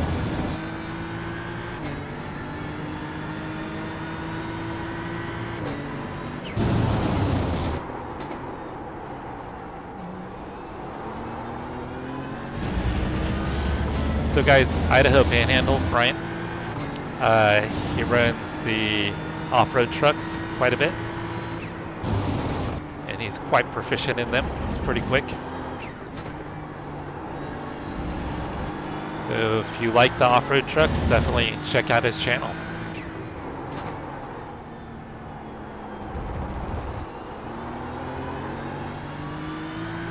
He also races Indy cars and GT4s as well. So he does a little bit of everything.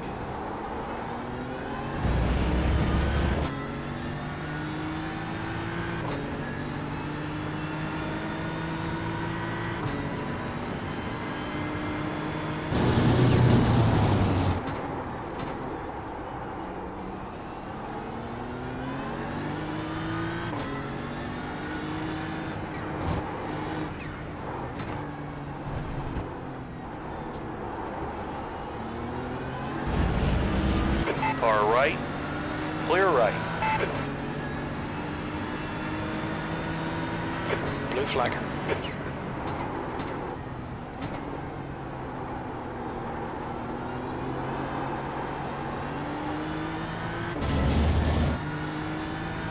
Okay, Jesse, you've got half your fuel left.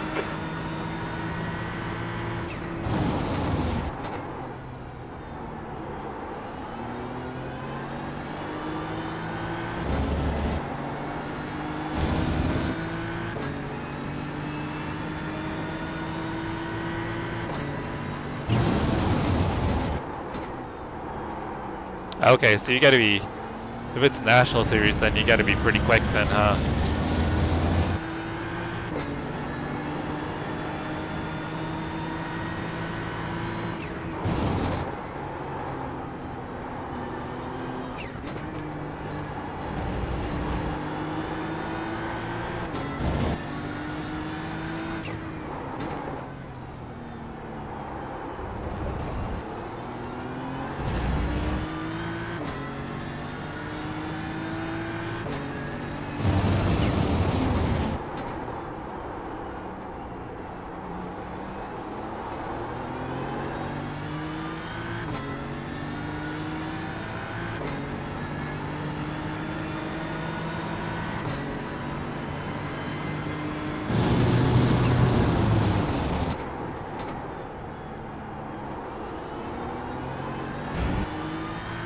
Yeah, guys, I was not expecting to race in the dark.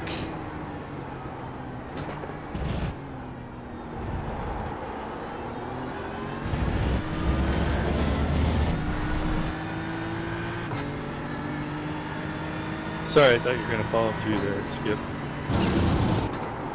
You're 2/10 off the pace in Sector 1. Sector 2 is 2/10 off the pace. Sector 3 is 0.43 off the pace. Blue flag. It's alright, I thought you were going to run wide. Clear left.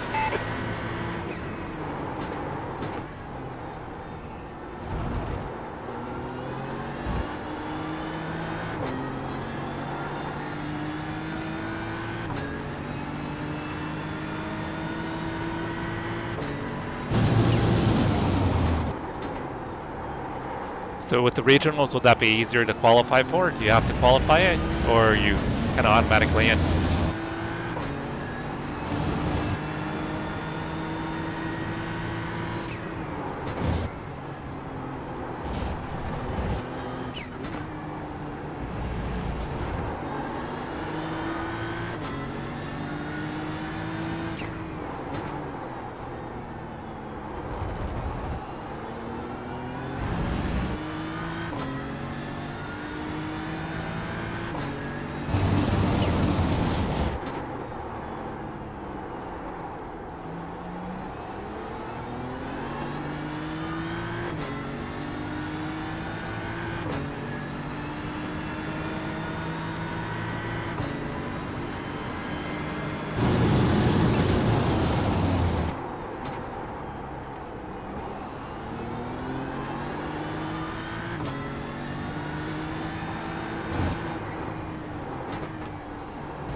Yeah, it'd be cool to see you do some league events. You've just done a 153.72. Okay, Jesse, lap times are pretty consistent.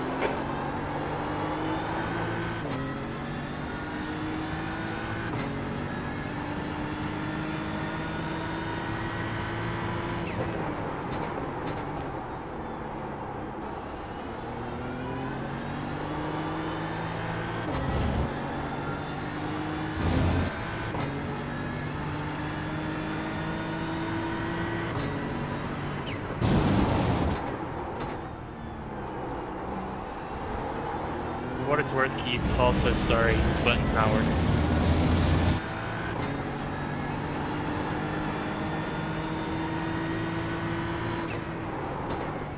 Yeah, I had to slow up for the GT3s. It wasn't his fault.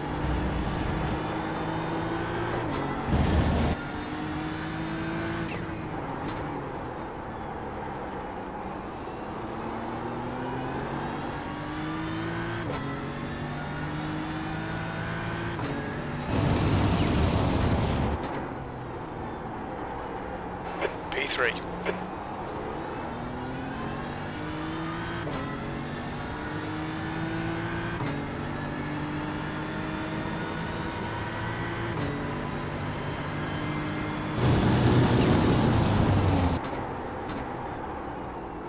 Yeah, it's 18 trucks for a feature sounds pretty hectic. So how many heats do they end up running?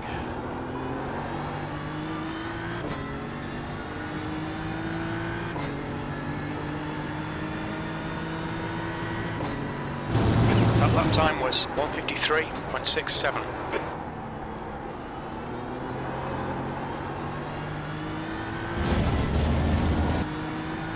Right side, clear to the right.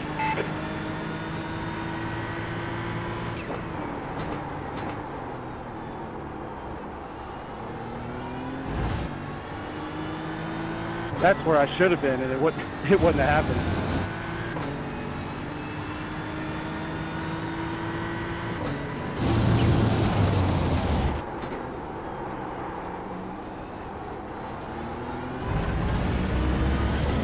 Car right, clear right.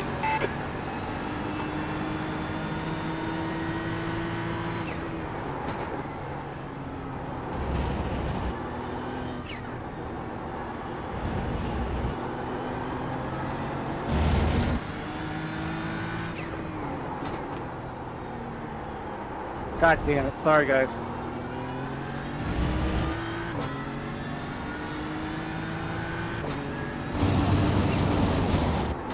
Sounds like a GTP got into the GT3s You're back there. good, Keith. It's not a big deal.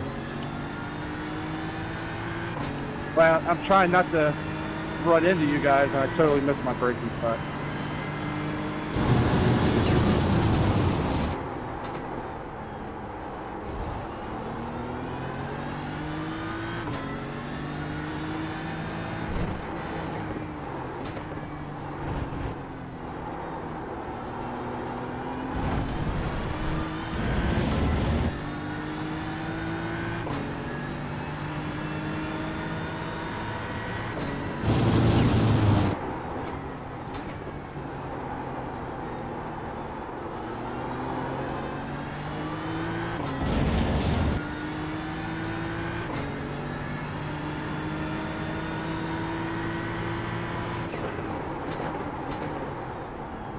Alright, so it looks like the lighting around here will be decent.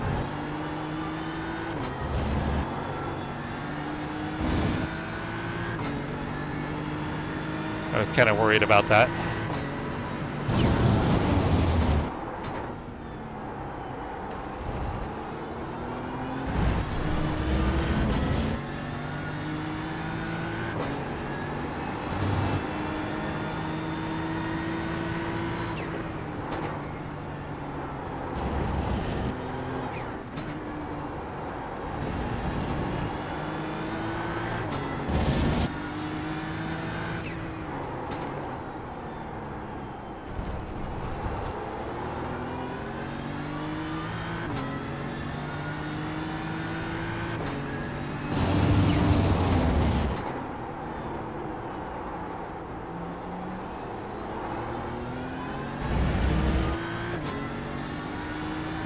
Yeah, it looks like Mauricio's battling with the other Travis Bell.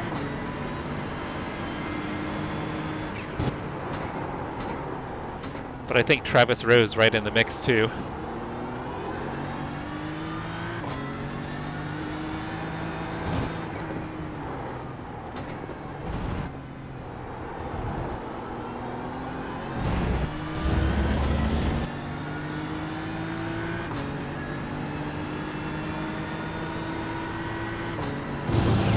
The lap time was at 1:53.81.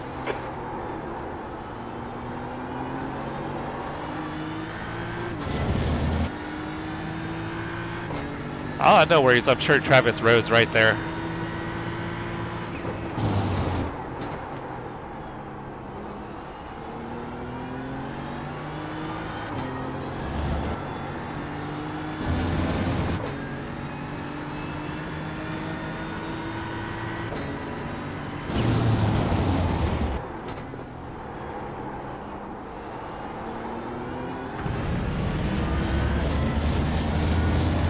Alright guys, my first time running any night laps here.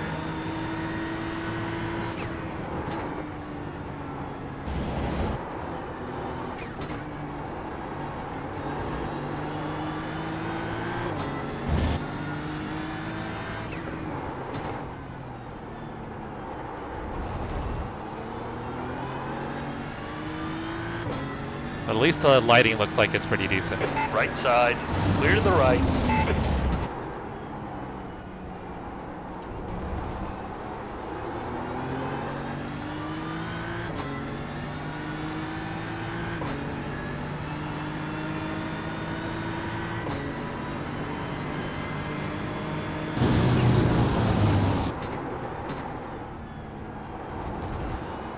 Yeah, Brian, that league format sounds pretty cool.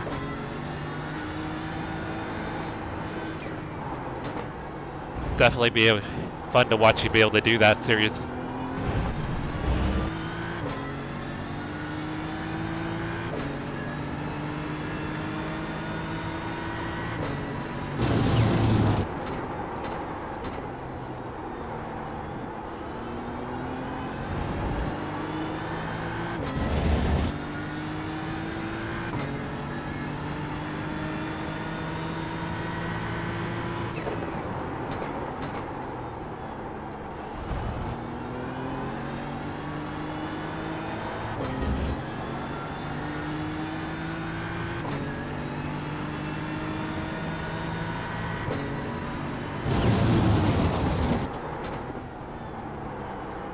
Sorry guys, this is probably the most boring race I've ever had. At least in this series. To Bell behind is now 11 seconds.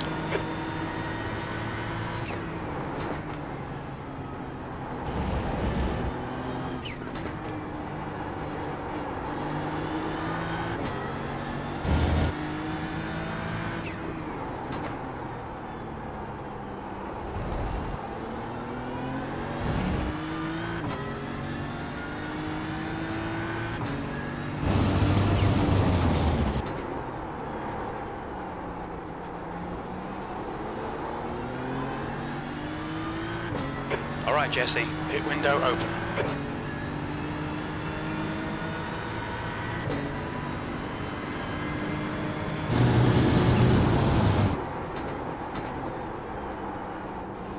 Probably wait to fuel.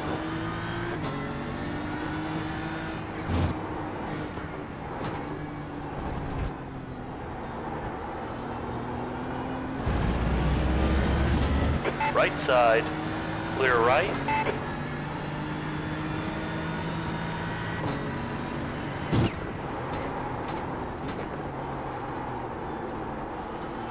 Blue flag. Good consistency. Keep them coming.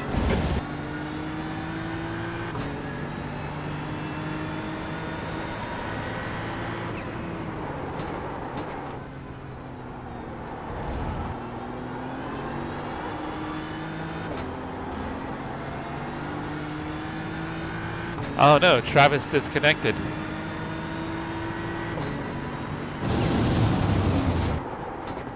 Wonder if he had an issue.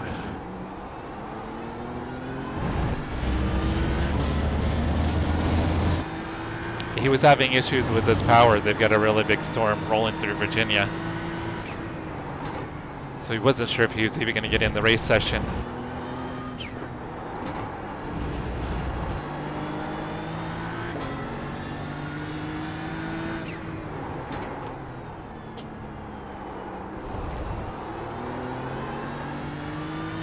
Yeah, definitely a bummer.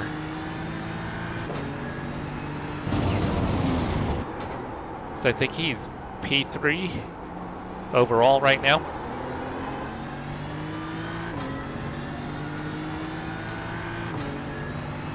So this will definitely probably count as one of his drop weeks.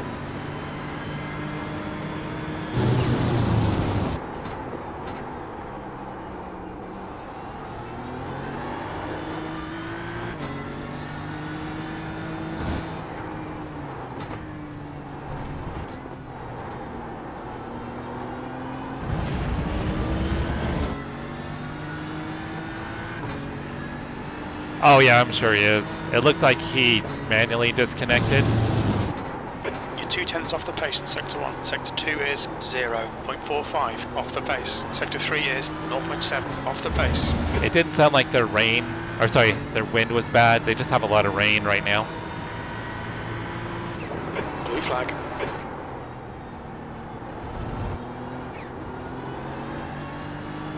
The gap to Bell behind is now 11. Car left. Clear left.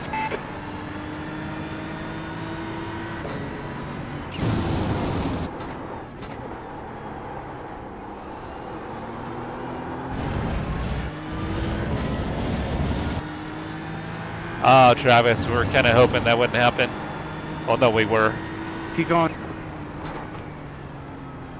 Blue flag.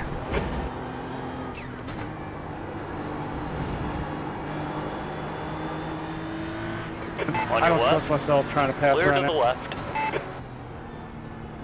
I wasn't sure which way he was going to go.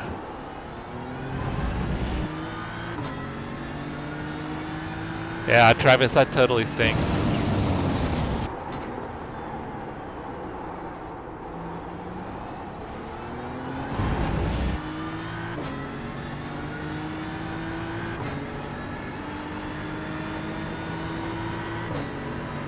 Yeah, but with the power grid, I mean, who knows where it could have happened.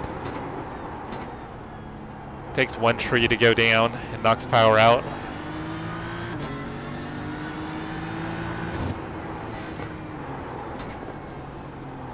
Oh, that was terrible.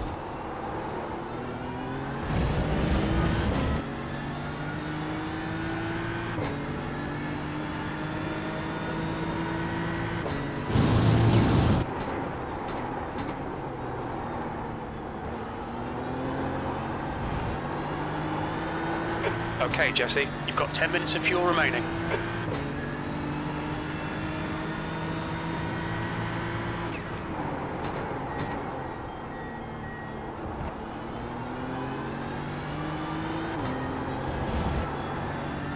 Yeah, Travis, that's a bummer, man.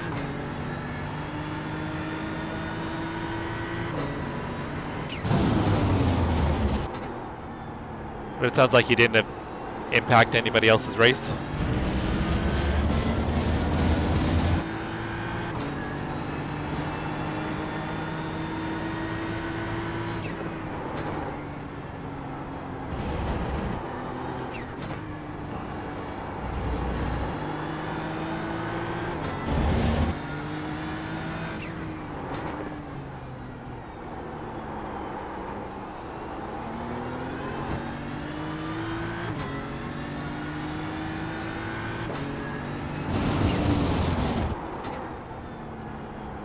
We're halfway through. Should be about 8 minutes of fuel remaining.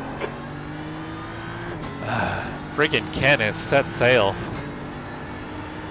Even Travis is kicking my butt right now.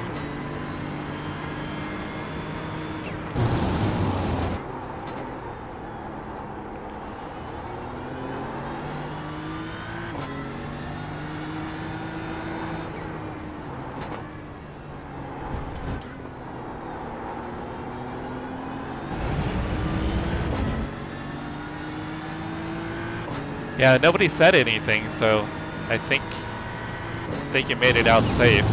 You've just done a 153.51.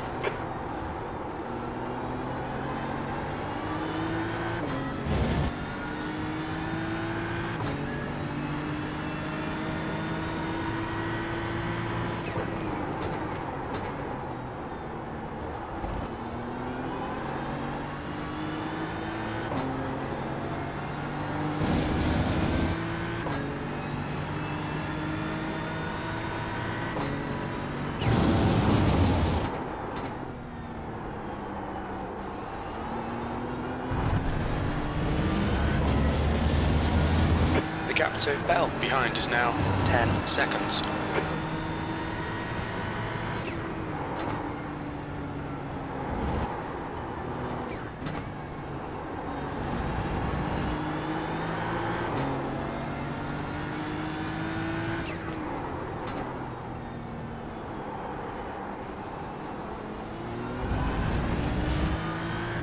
On your left, clear left.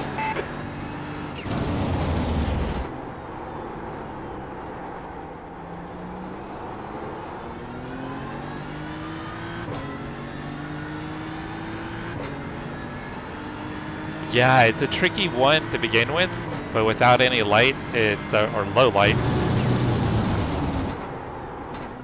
it's definitely much trickier.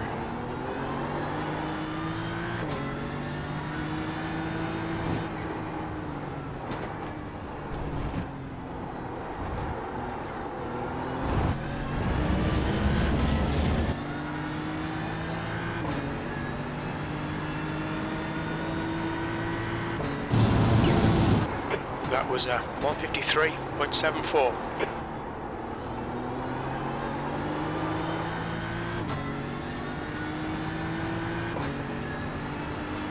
So it looks like we've got about 3 laps until I have to pit.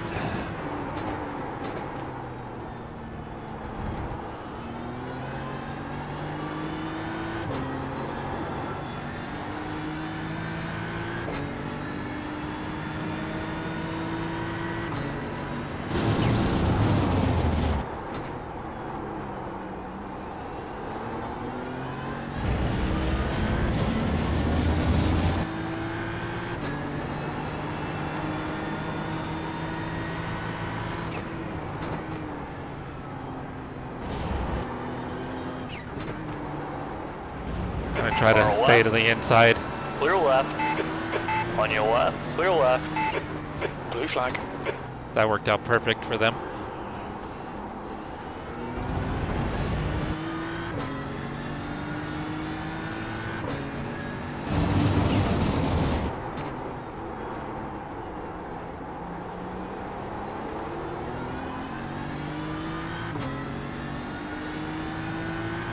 Yeah, Jay and Paul are having a pretty good battle. I mean, they've been nose to tail this whole race.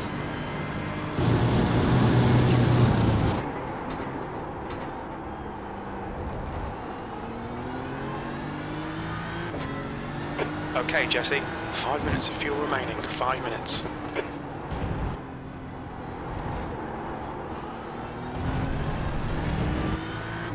Alright, I got 2 laps of fuel to go here.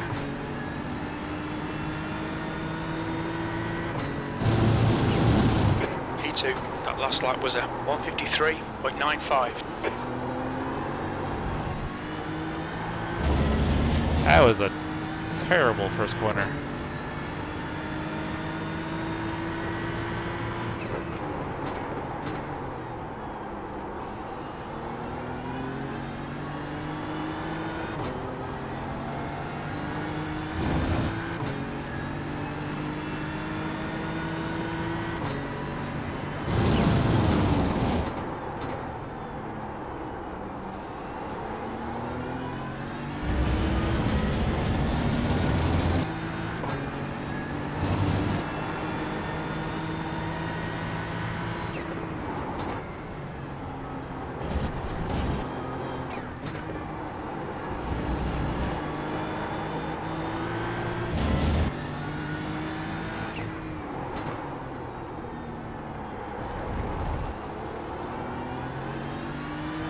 The gap to Bell behind is now 10 seconds.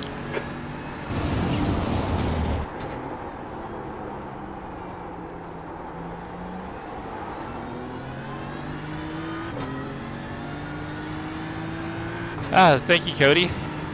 It has been one of the most boring races I've ever run, though.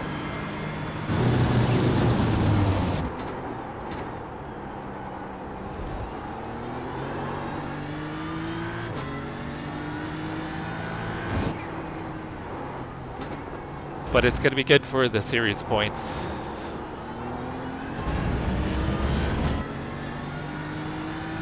Alright, we'll pit next time by. Blue flag, that lap was a 153.57.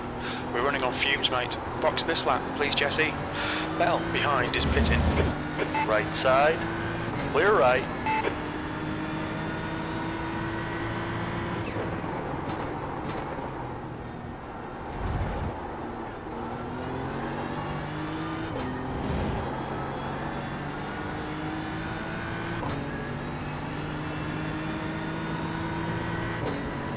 One gallon remaining.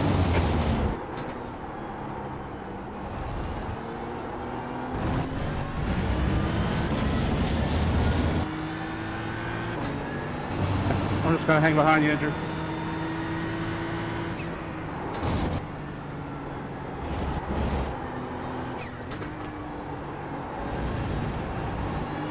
Blue flag.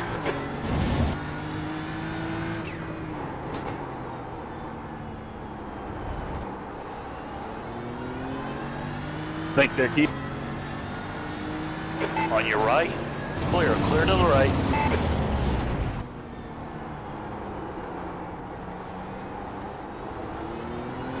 The leader, Huber, is pitting. Very little fuel left. Hit this lap, in this lap.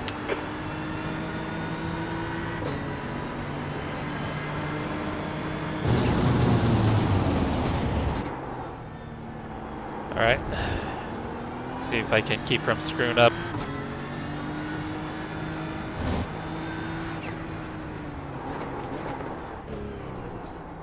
Watch your speed. Pit lane speed limit is 37 miles per hour. Alright, Jesse, we'll fuel you to the end of the race. Box in 5, 4, 3, 2, 1. Box now.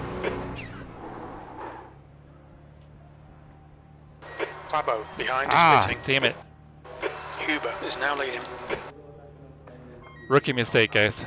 Missed my pit. Luckily, I think I've got enough of a gap. It's not going to impact me. But still, silly mistake.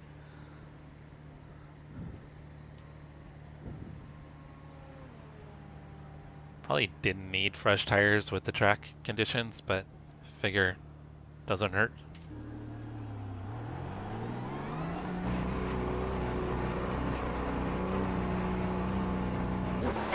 clear on pit exit. P3.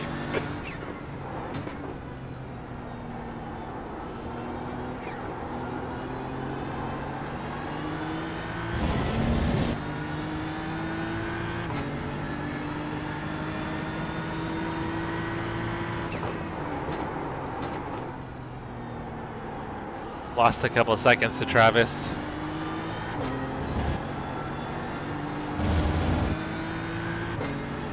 I think he was about 10 and a half seconds back.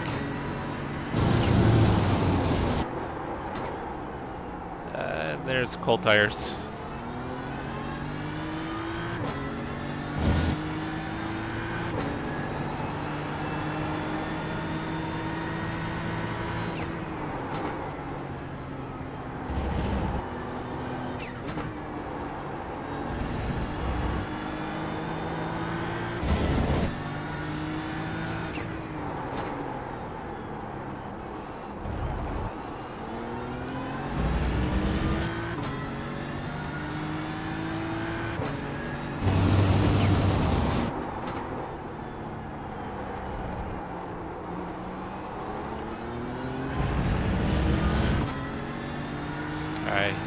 Keith will get me here, no problem. The gap to Bell behind is now 8.1 seconds.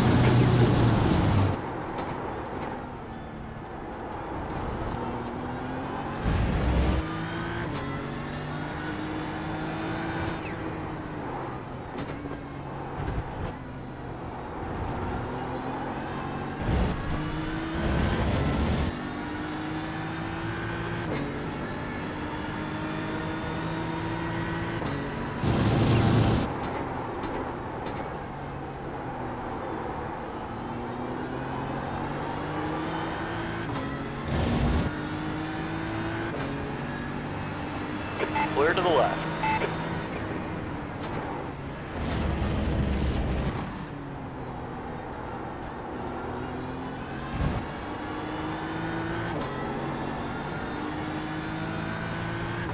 I let up to let him go by. They're having a pretty good battle. I don't want to slow either of them down.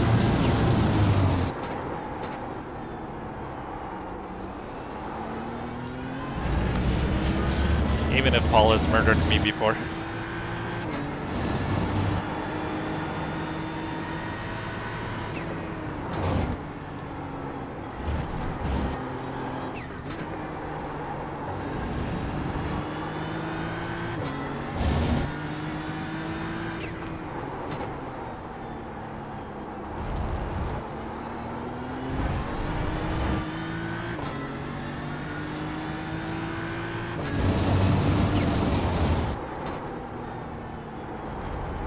So guys, this is not typically how our Wednesday night league goes. For some reason there was pretty low participation, and with the big track the fields got spread out pretty far.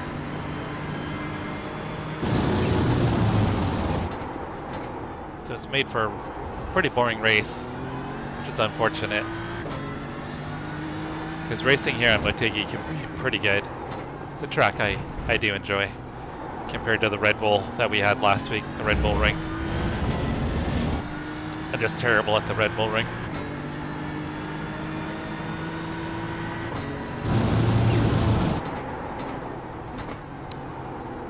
Okay, Jesse, that's good consistency. Keep it up. Typically we have anywhere from kind of 20 to 30 GT3 cars at a minimum.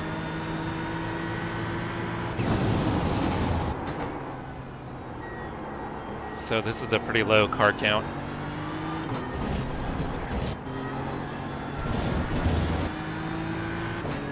Almost got my first incident.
Blue flag.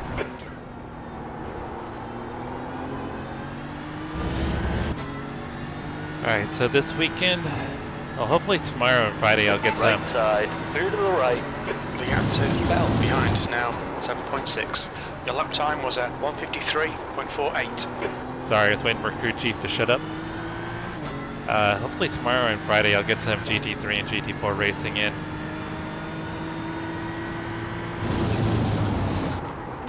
The Fanatec and VRS series are at Road America, which is one of my favorite tracks. Ah, I got my first off track. Damn it. Keep it within the track limits. Jay and Paul. GT4s are at Zandvoort. I'm going to stay to the right. Going around me. Blue flag.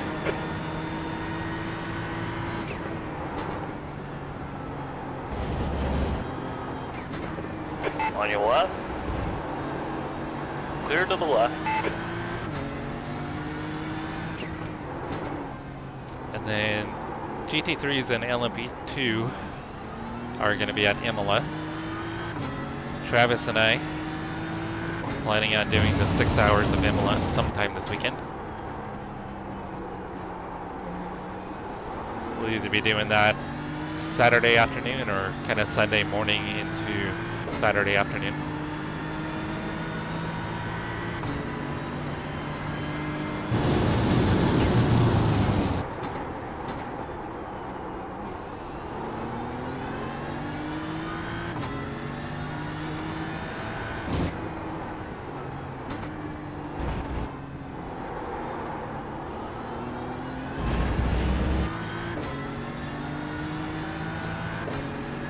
Yeah, I agree too.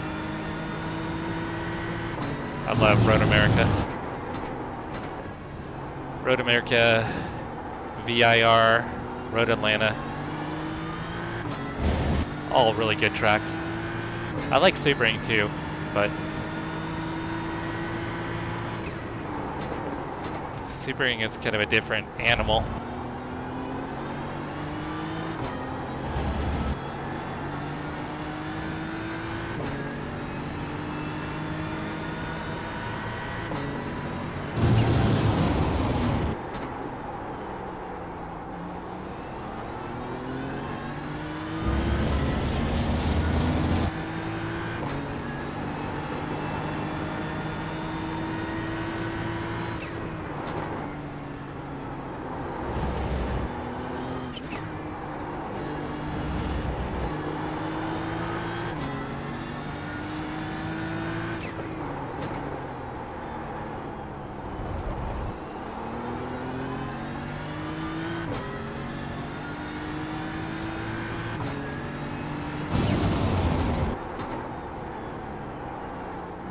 P3. Yeah, Brian, regular IMSA with the GT3s, LMP2s, and GTPs, I believe is Imola. And then the IMSA Michelin Pilot Challenge will be at Zandvoort.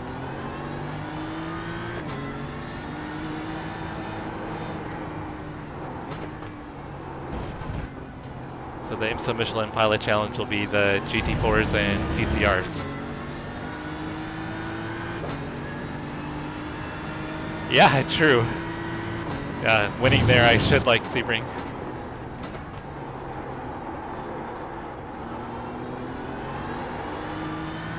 Should be my new favorite track for sure.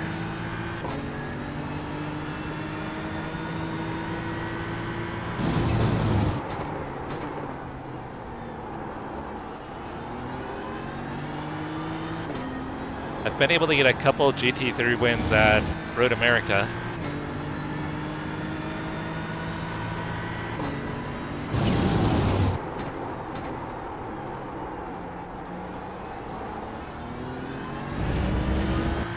Need to clean things up a little bit. Travis is behind is now gaining on me.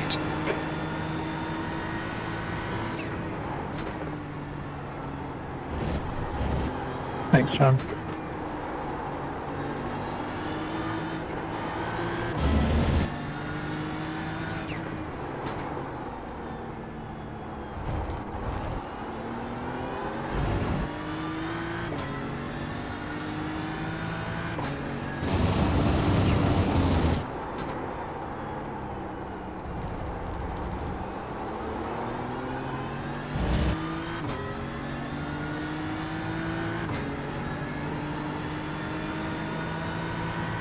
Oh no, Mauricio, what happened?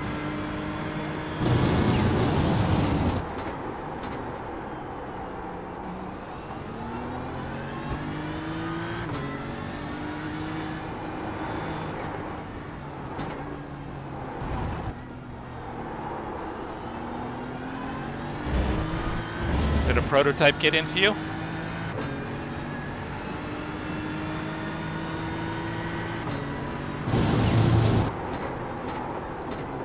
Looked like you had a really good race going.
We'll have to go back and take a look at it, see what happened.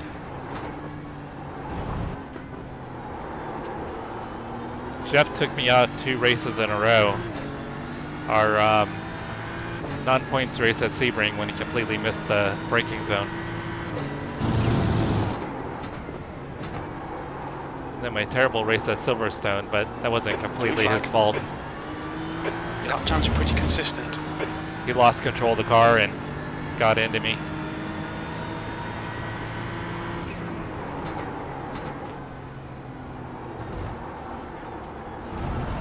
On your left, clear left. I thought he was going to stuff it in Car there. left, clear left.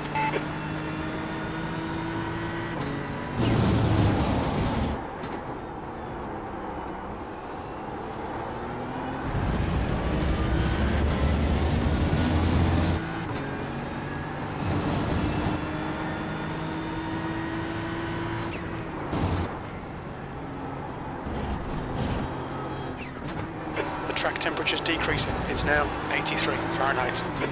Yeah, the GTP cost me about a second.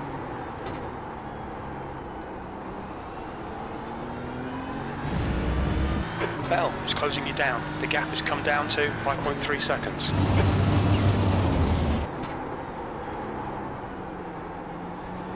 Yeah, Mercy, when I finish, we'll go back and we'll look at it, if that's okay with you.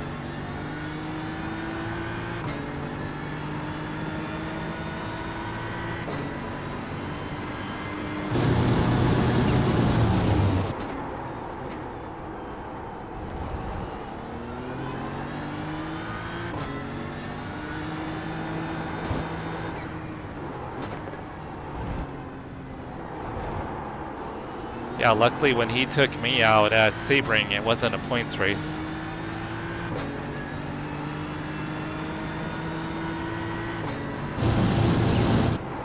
That lap time was 154.29. Dang, On I your right. botched that. Clear right.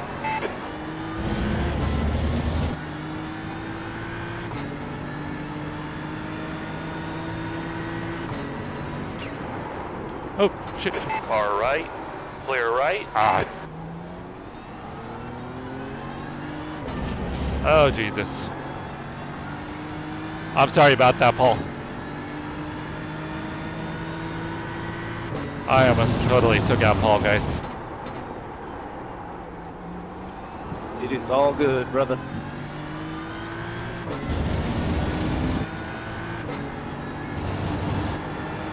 Loving this, mate. This is perfect. Blue flag. That's 20 minutes to go. I stayed offline to give him the room. Left side. Clear left. But was kind of out of position for my braking zone.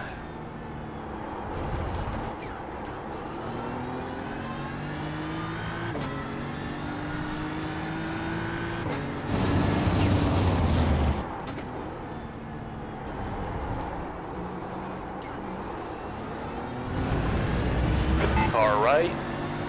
Clear to the right. Man, I'm just catching the prototypes at the wrong time.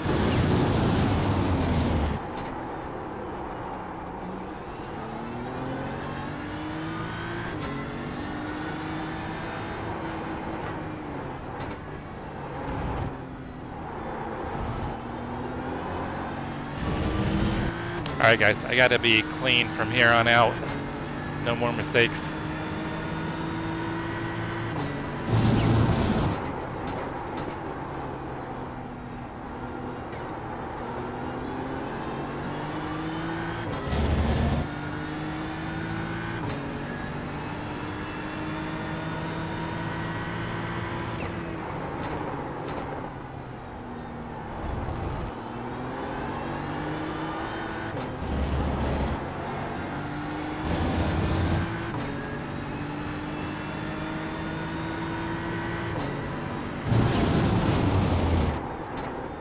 Thanks, there, Greg. No worries.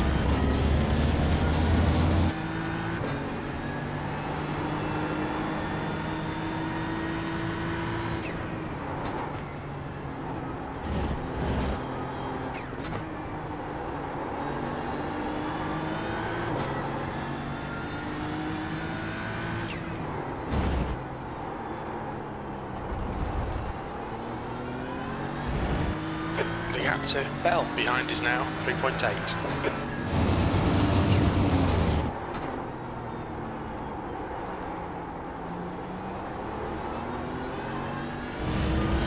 Yeah, I need to get back into just throwing down consistent laps. No more errors.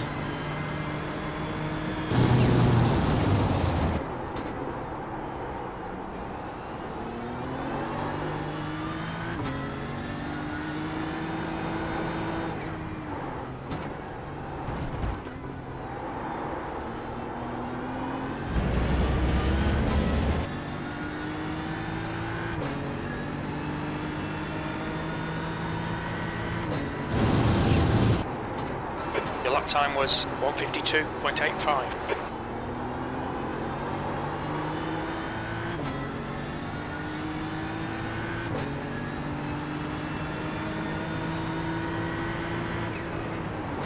Clear on the left.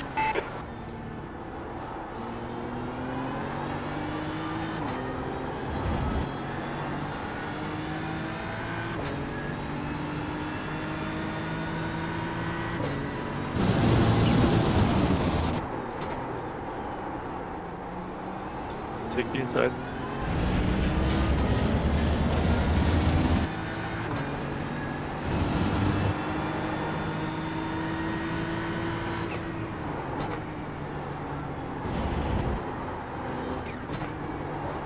Blue flag.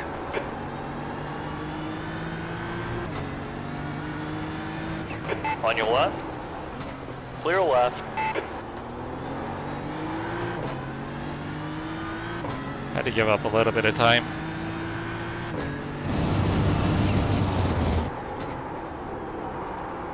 Dang, car did not want to stop.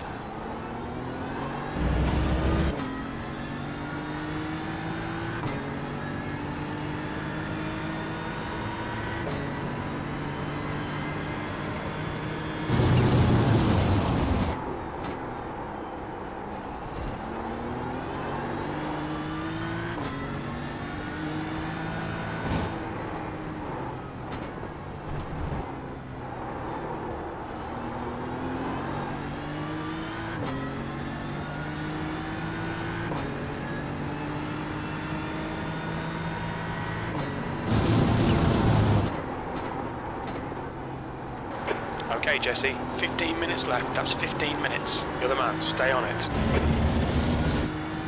Dang. Joshua's 33 seconds up on me.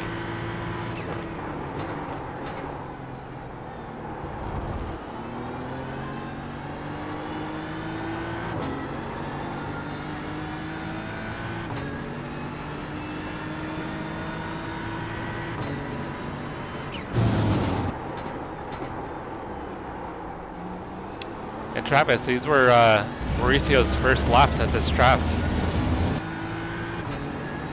He just downloaded the track right before practice.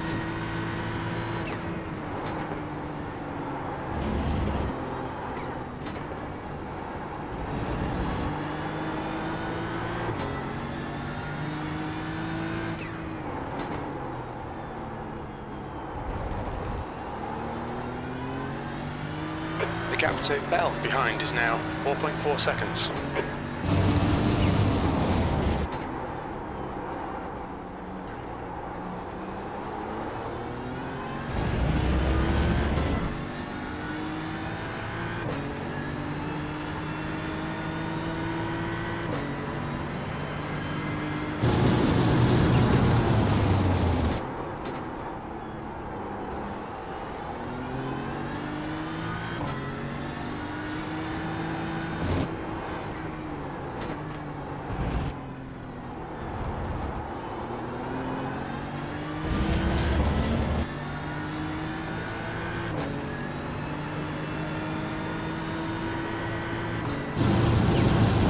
Last lap time was at 1:52.89.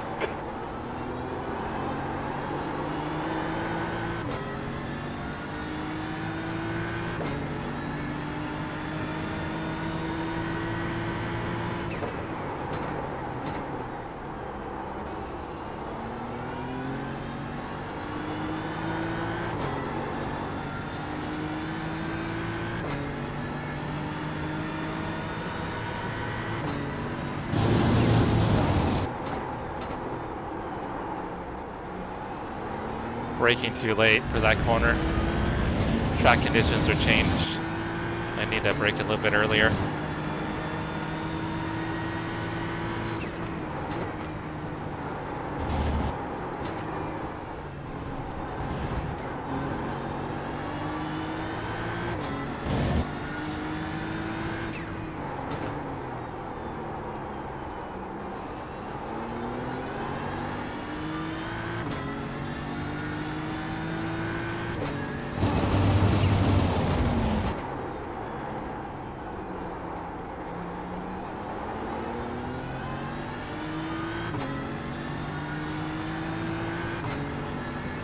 Oh, that was close.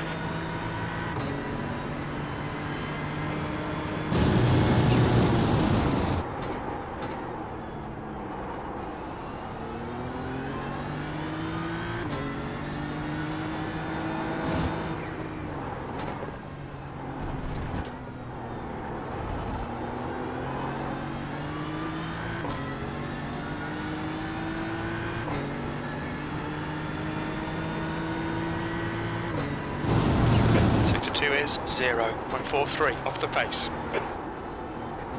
Russ, Travis loves the Porsche too.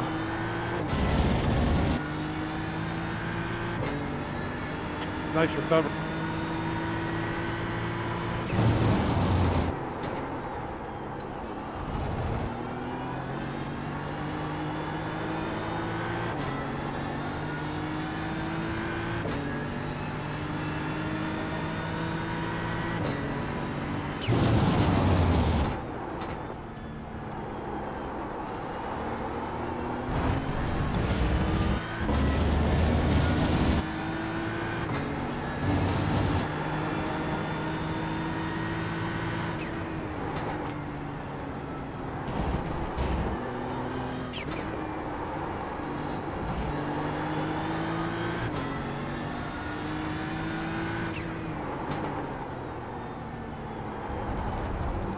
Well, I'm not so lucky.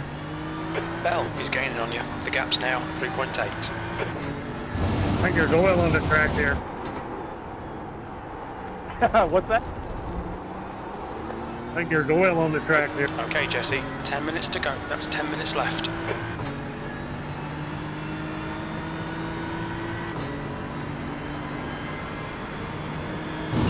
I was having fun. Yeah.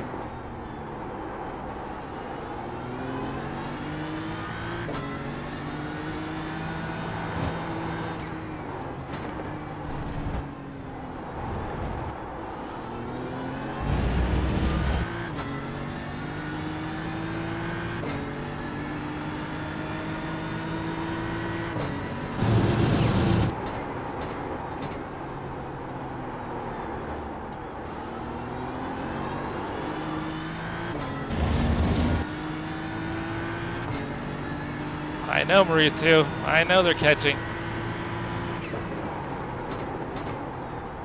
I just keep making little mistakes.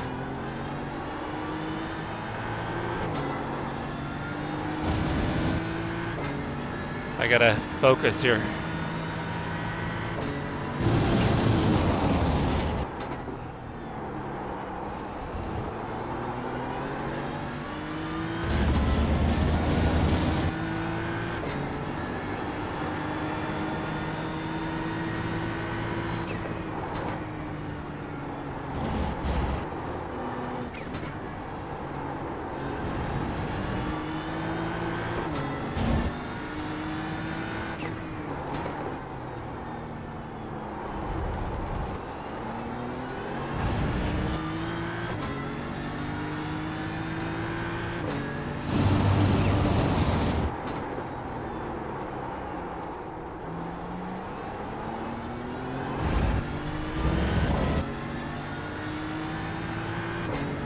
Yeah, I keep looking at the relative though, Russ.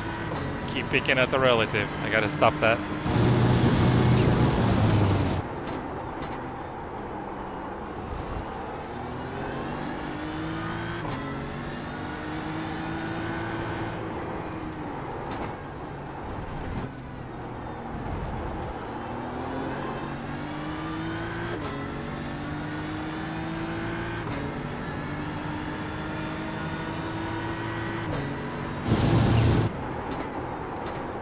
You're 2/10 off the pace in sector 3.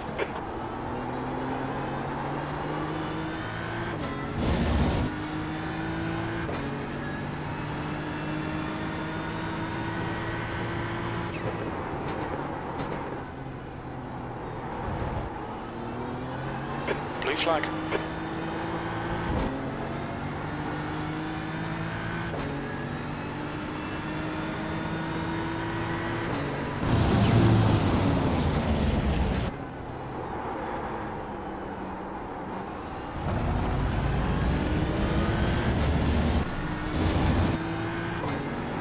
Blue flag.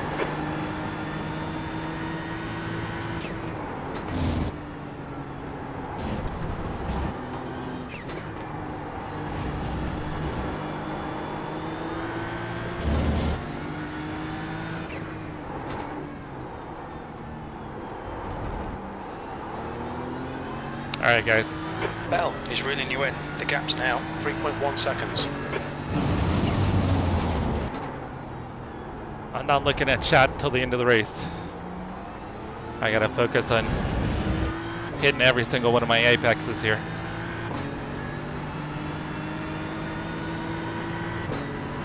Got 10 minutes of fuel remaining.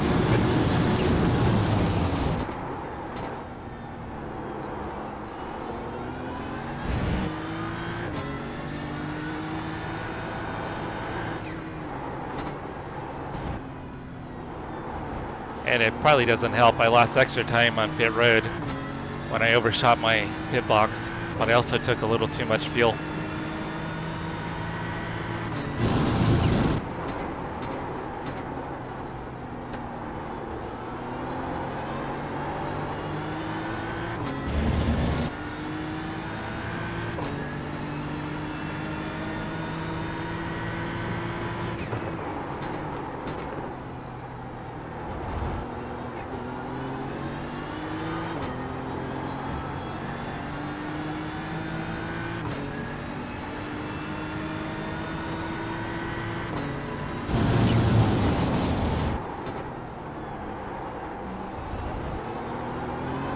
That's 5 minutes to go. Come on, keep it together. We'll be on the podium here.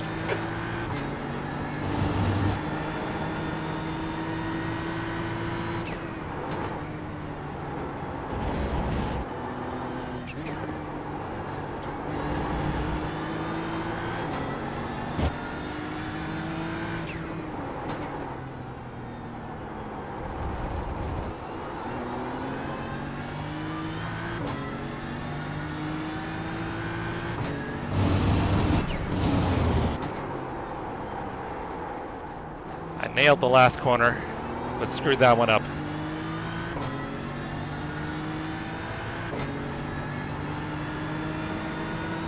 Blue flag.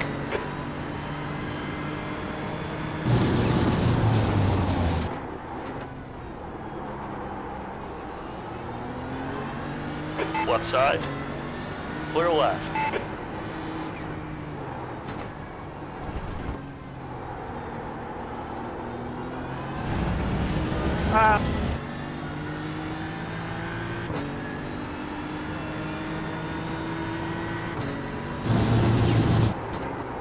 That lap was a 152.85.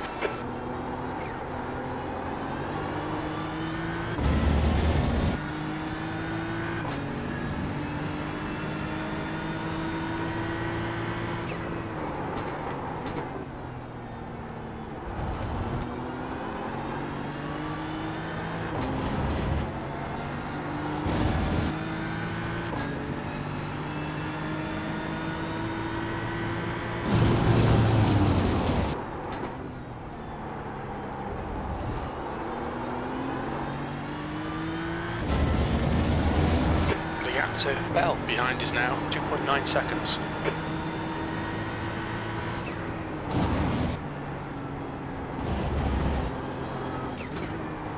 Left side.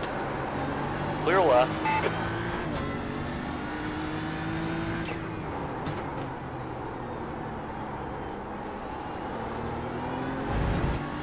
Oh, shit. I think Travis got spun. Blue flag.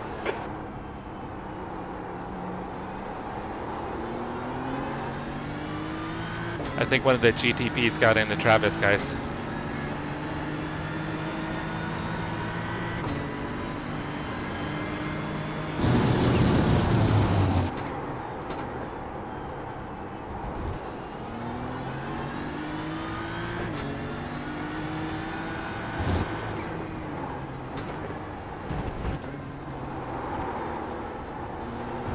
I'll have to go back and left. 2 minutes to go. see what happened there too.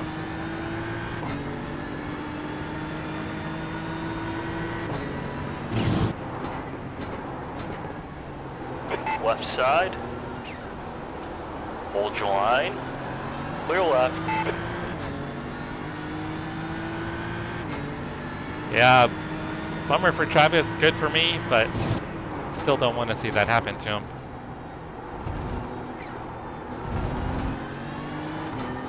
He was putting up a good fight and definitely hunting me down.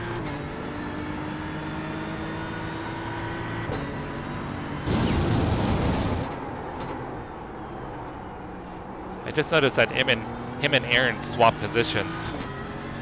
I wonder if him and Aaron got into each other, but I thought Aaron was further back.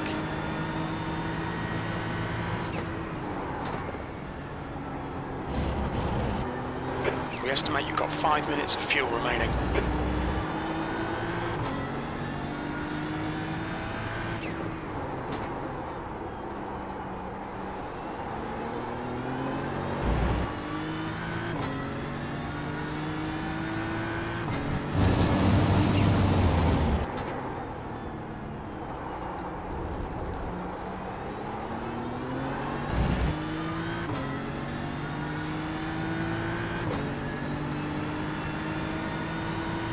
Slow, we're skip.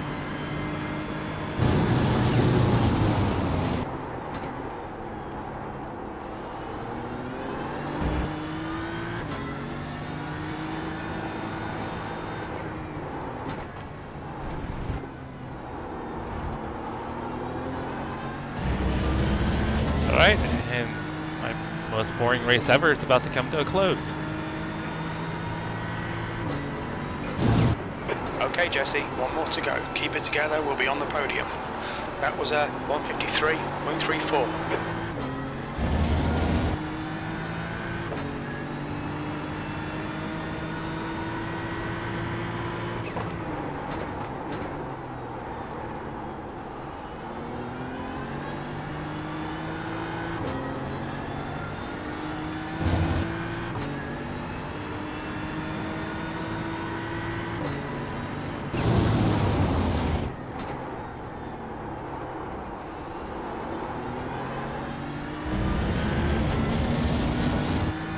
Oh, you had Travis trying to hunt me down?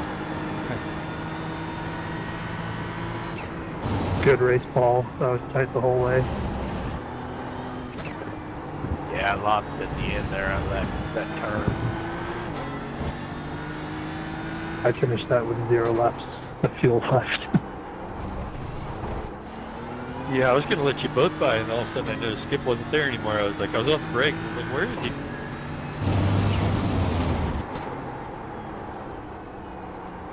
That's 2 minutes left. 2 minutes. I want to thank you guys for hanging out. I know this hasn't been a very exciting race, so thank you guys so much. Once we cross the line here, we'll see what happened to Travis, and then we'll see what happened with Mauricio's incident. Nice job there, Joshua.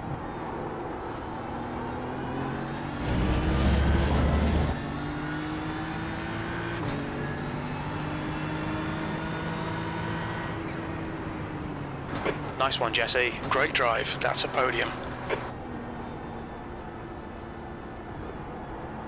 Alright, boring race, but good result. It'll be good points. I'm gonna get, Nice job getting on the podium. I know I lied. Thank you. Alright, let's see if we can see what happened to Travis.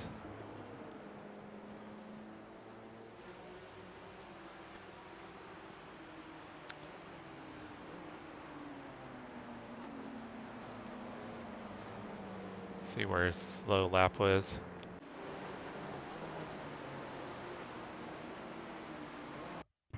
Good racing, Kevin and Zach. That was all night long, man. It was pretty cool. So something happens here. Yeah, that was fun for a track. I had about 5 laps around before we got to the night. Yeah, I don't think I've ever been on it except for Okay. practice tonight. So I think the GTP just barely touches him. Well, he drifted out into the GTP, and the GTP was cutting across too. They both came into each other, it seems like.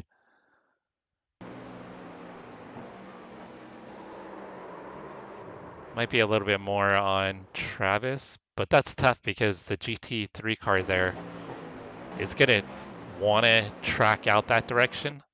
You actually have to force it to stay on the rumble strips over here. You have to actually get off the throttle and really intentionally keep it on there. Yeah, and he may have lost a little bit of downforce next to him too. All right, Mauricio, let's go see what happened.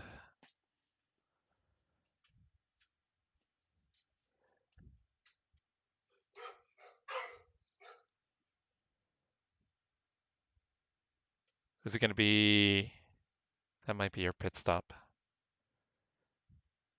Do you think it's this lap, Mauricio?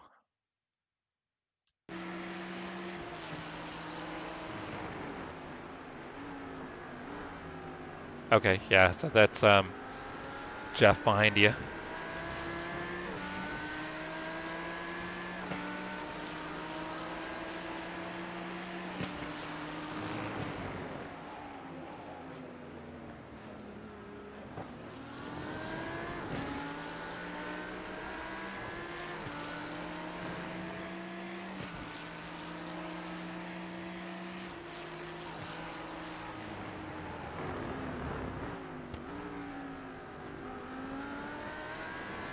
Okay, so you think it's the next lap?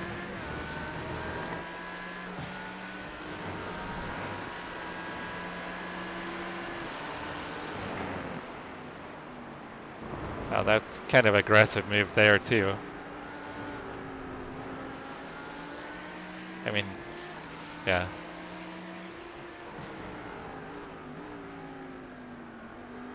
Yeah, you don't want to be putting your nose in there. I mean, you had the corner. There was no reason for him to put the nose in back there at the S's.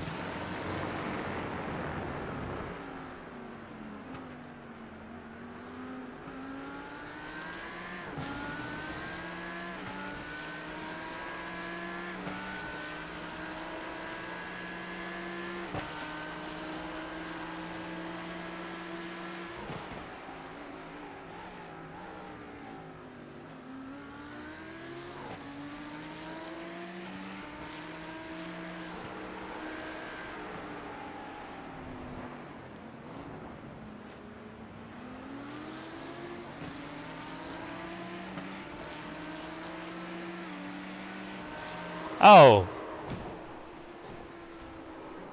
Okay, that looked intentional, guys, right?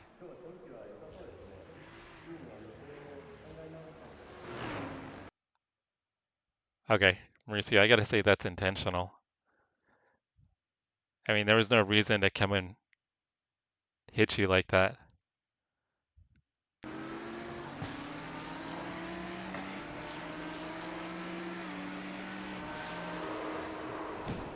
What do you guys think? Intentional? I could say it's intentional. So Mauricio, I would say see if he apologizes to you. I would think for the, oh shit, I went too far back. I would say for the league, that would be something that would be reportable. I mean, if you wanted to do that.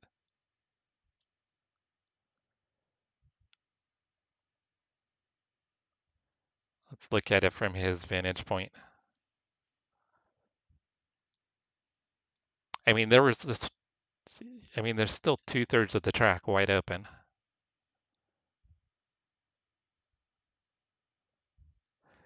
Unless he thought that you guys were clear.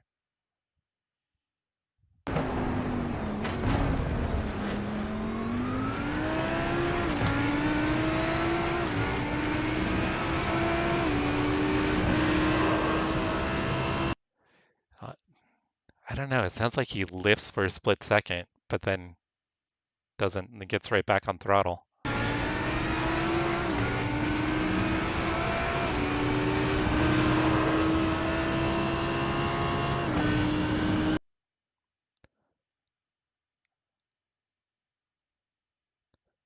Because, I mean, you guys, this was clean through here. I mean, I didn't see you do anything wrong.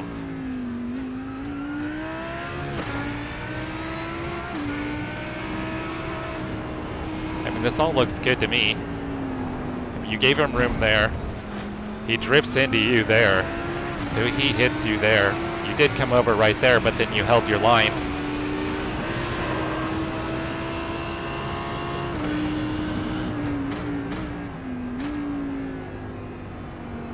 Yeah, I would be pissed too, Mauricio. That was not cool.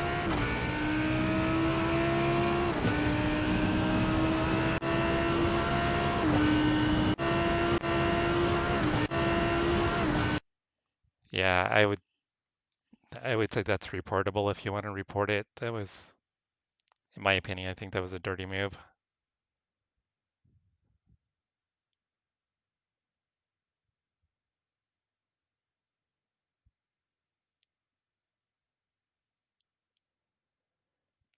Yeah, it looked like he lifted just a tiny bit, but then he was right back on throttle. I mean, it's possible maybe he was trying to move to the left side of the track and thought that he needed to lift and get by you and didn't realize. I mean, maybe it was an accident and he clipped you. But either way, he should have apologized for it. I mean, there was just that tiny little lift.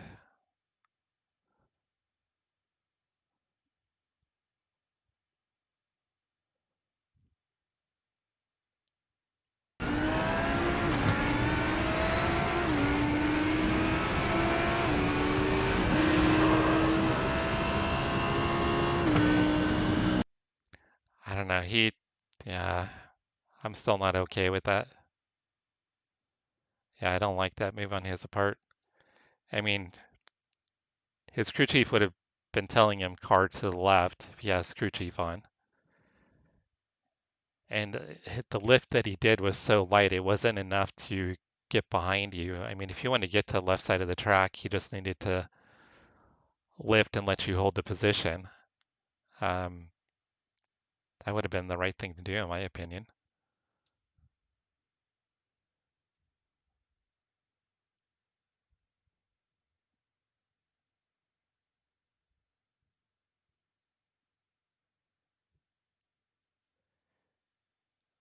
Did he just upshift? Let's take a look.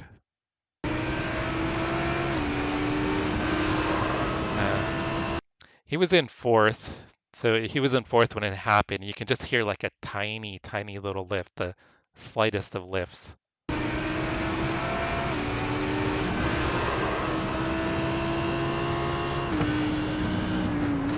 But I mean, if he rolled off the throttle, it was like for a fraction of a second.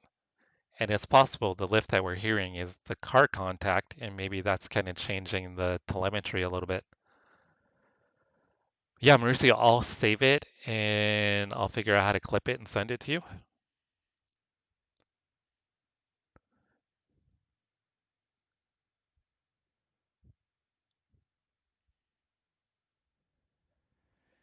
Yeah, that's why I'm wondering if the thing is, at a minimum, he should have come on the radio and apologized for turning you if it was an accident. So that's what makes me kind of wonder. I mean, I don't want to say it was intentional, but I mean, I would have been on the radio and been like, "Oh my God, Mauricio, I'm so sorry. I didn't mean that. I thought I cleared you and was just trying to move to the left side of the track." That's what I would have done.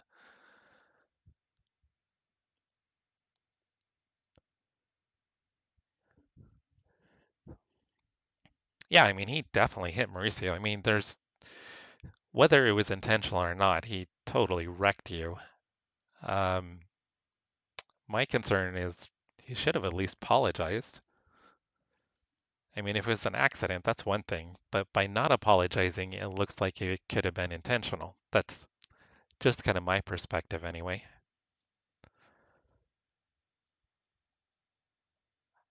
I've had a few people join in on the stream, so let's kind of let everybody, let's rewind here, guys.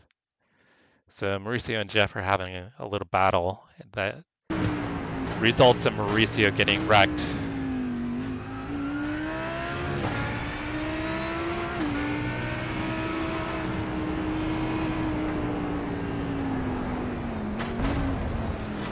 So, I mean, this is just good, hard battling. And then right here, Jeff moves to the left and hits Mauricio right on the bumper. We can hear a slight lift, so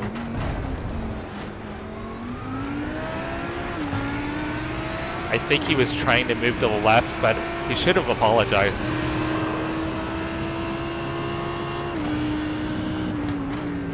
He should have known that he wasn't clear.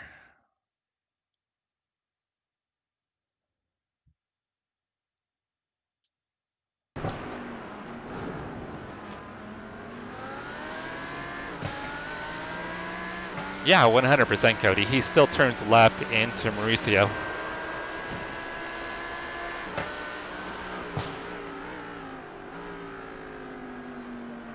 Oh yeah, the cockpit shows it for sure.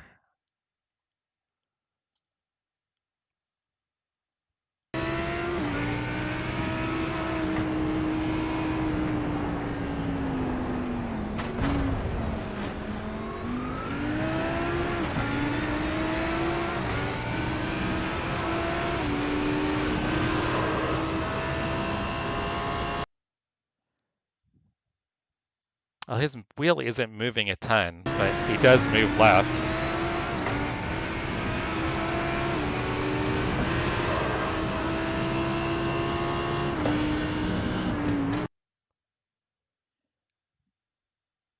Yeah, I just realized, guys, I don't think you can see the wheel. Give me a sec. So it does move slightly to the left right before contact and during contact.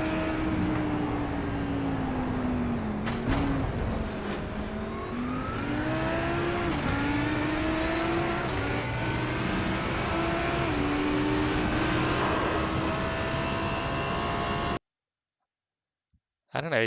It's weird though. It doesn't. I think he's drifting to the left.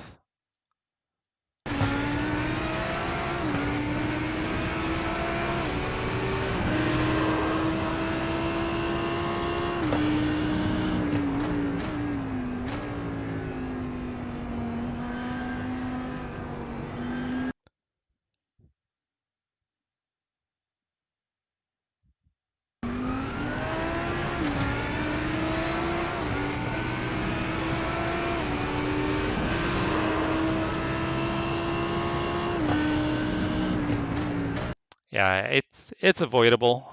It's definitely avoidable.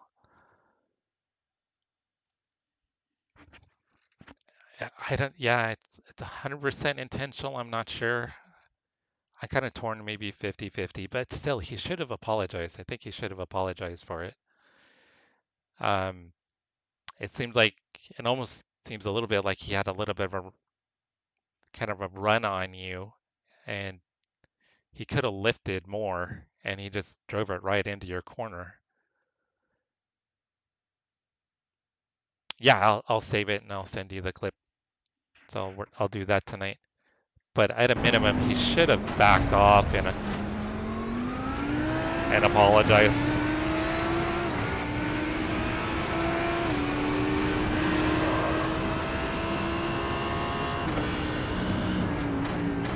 Yeah, at that point, he just basically drove into you. All right, guys, I want to say thank you for hanging out. Got a podium tonight, P3.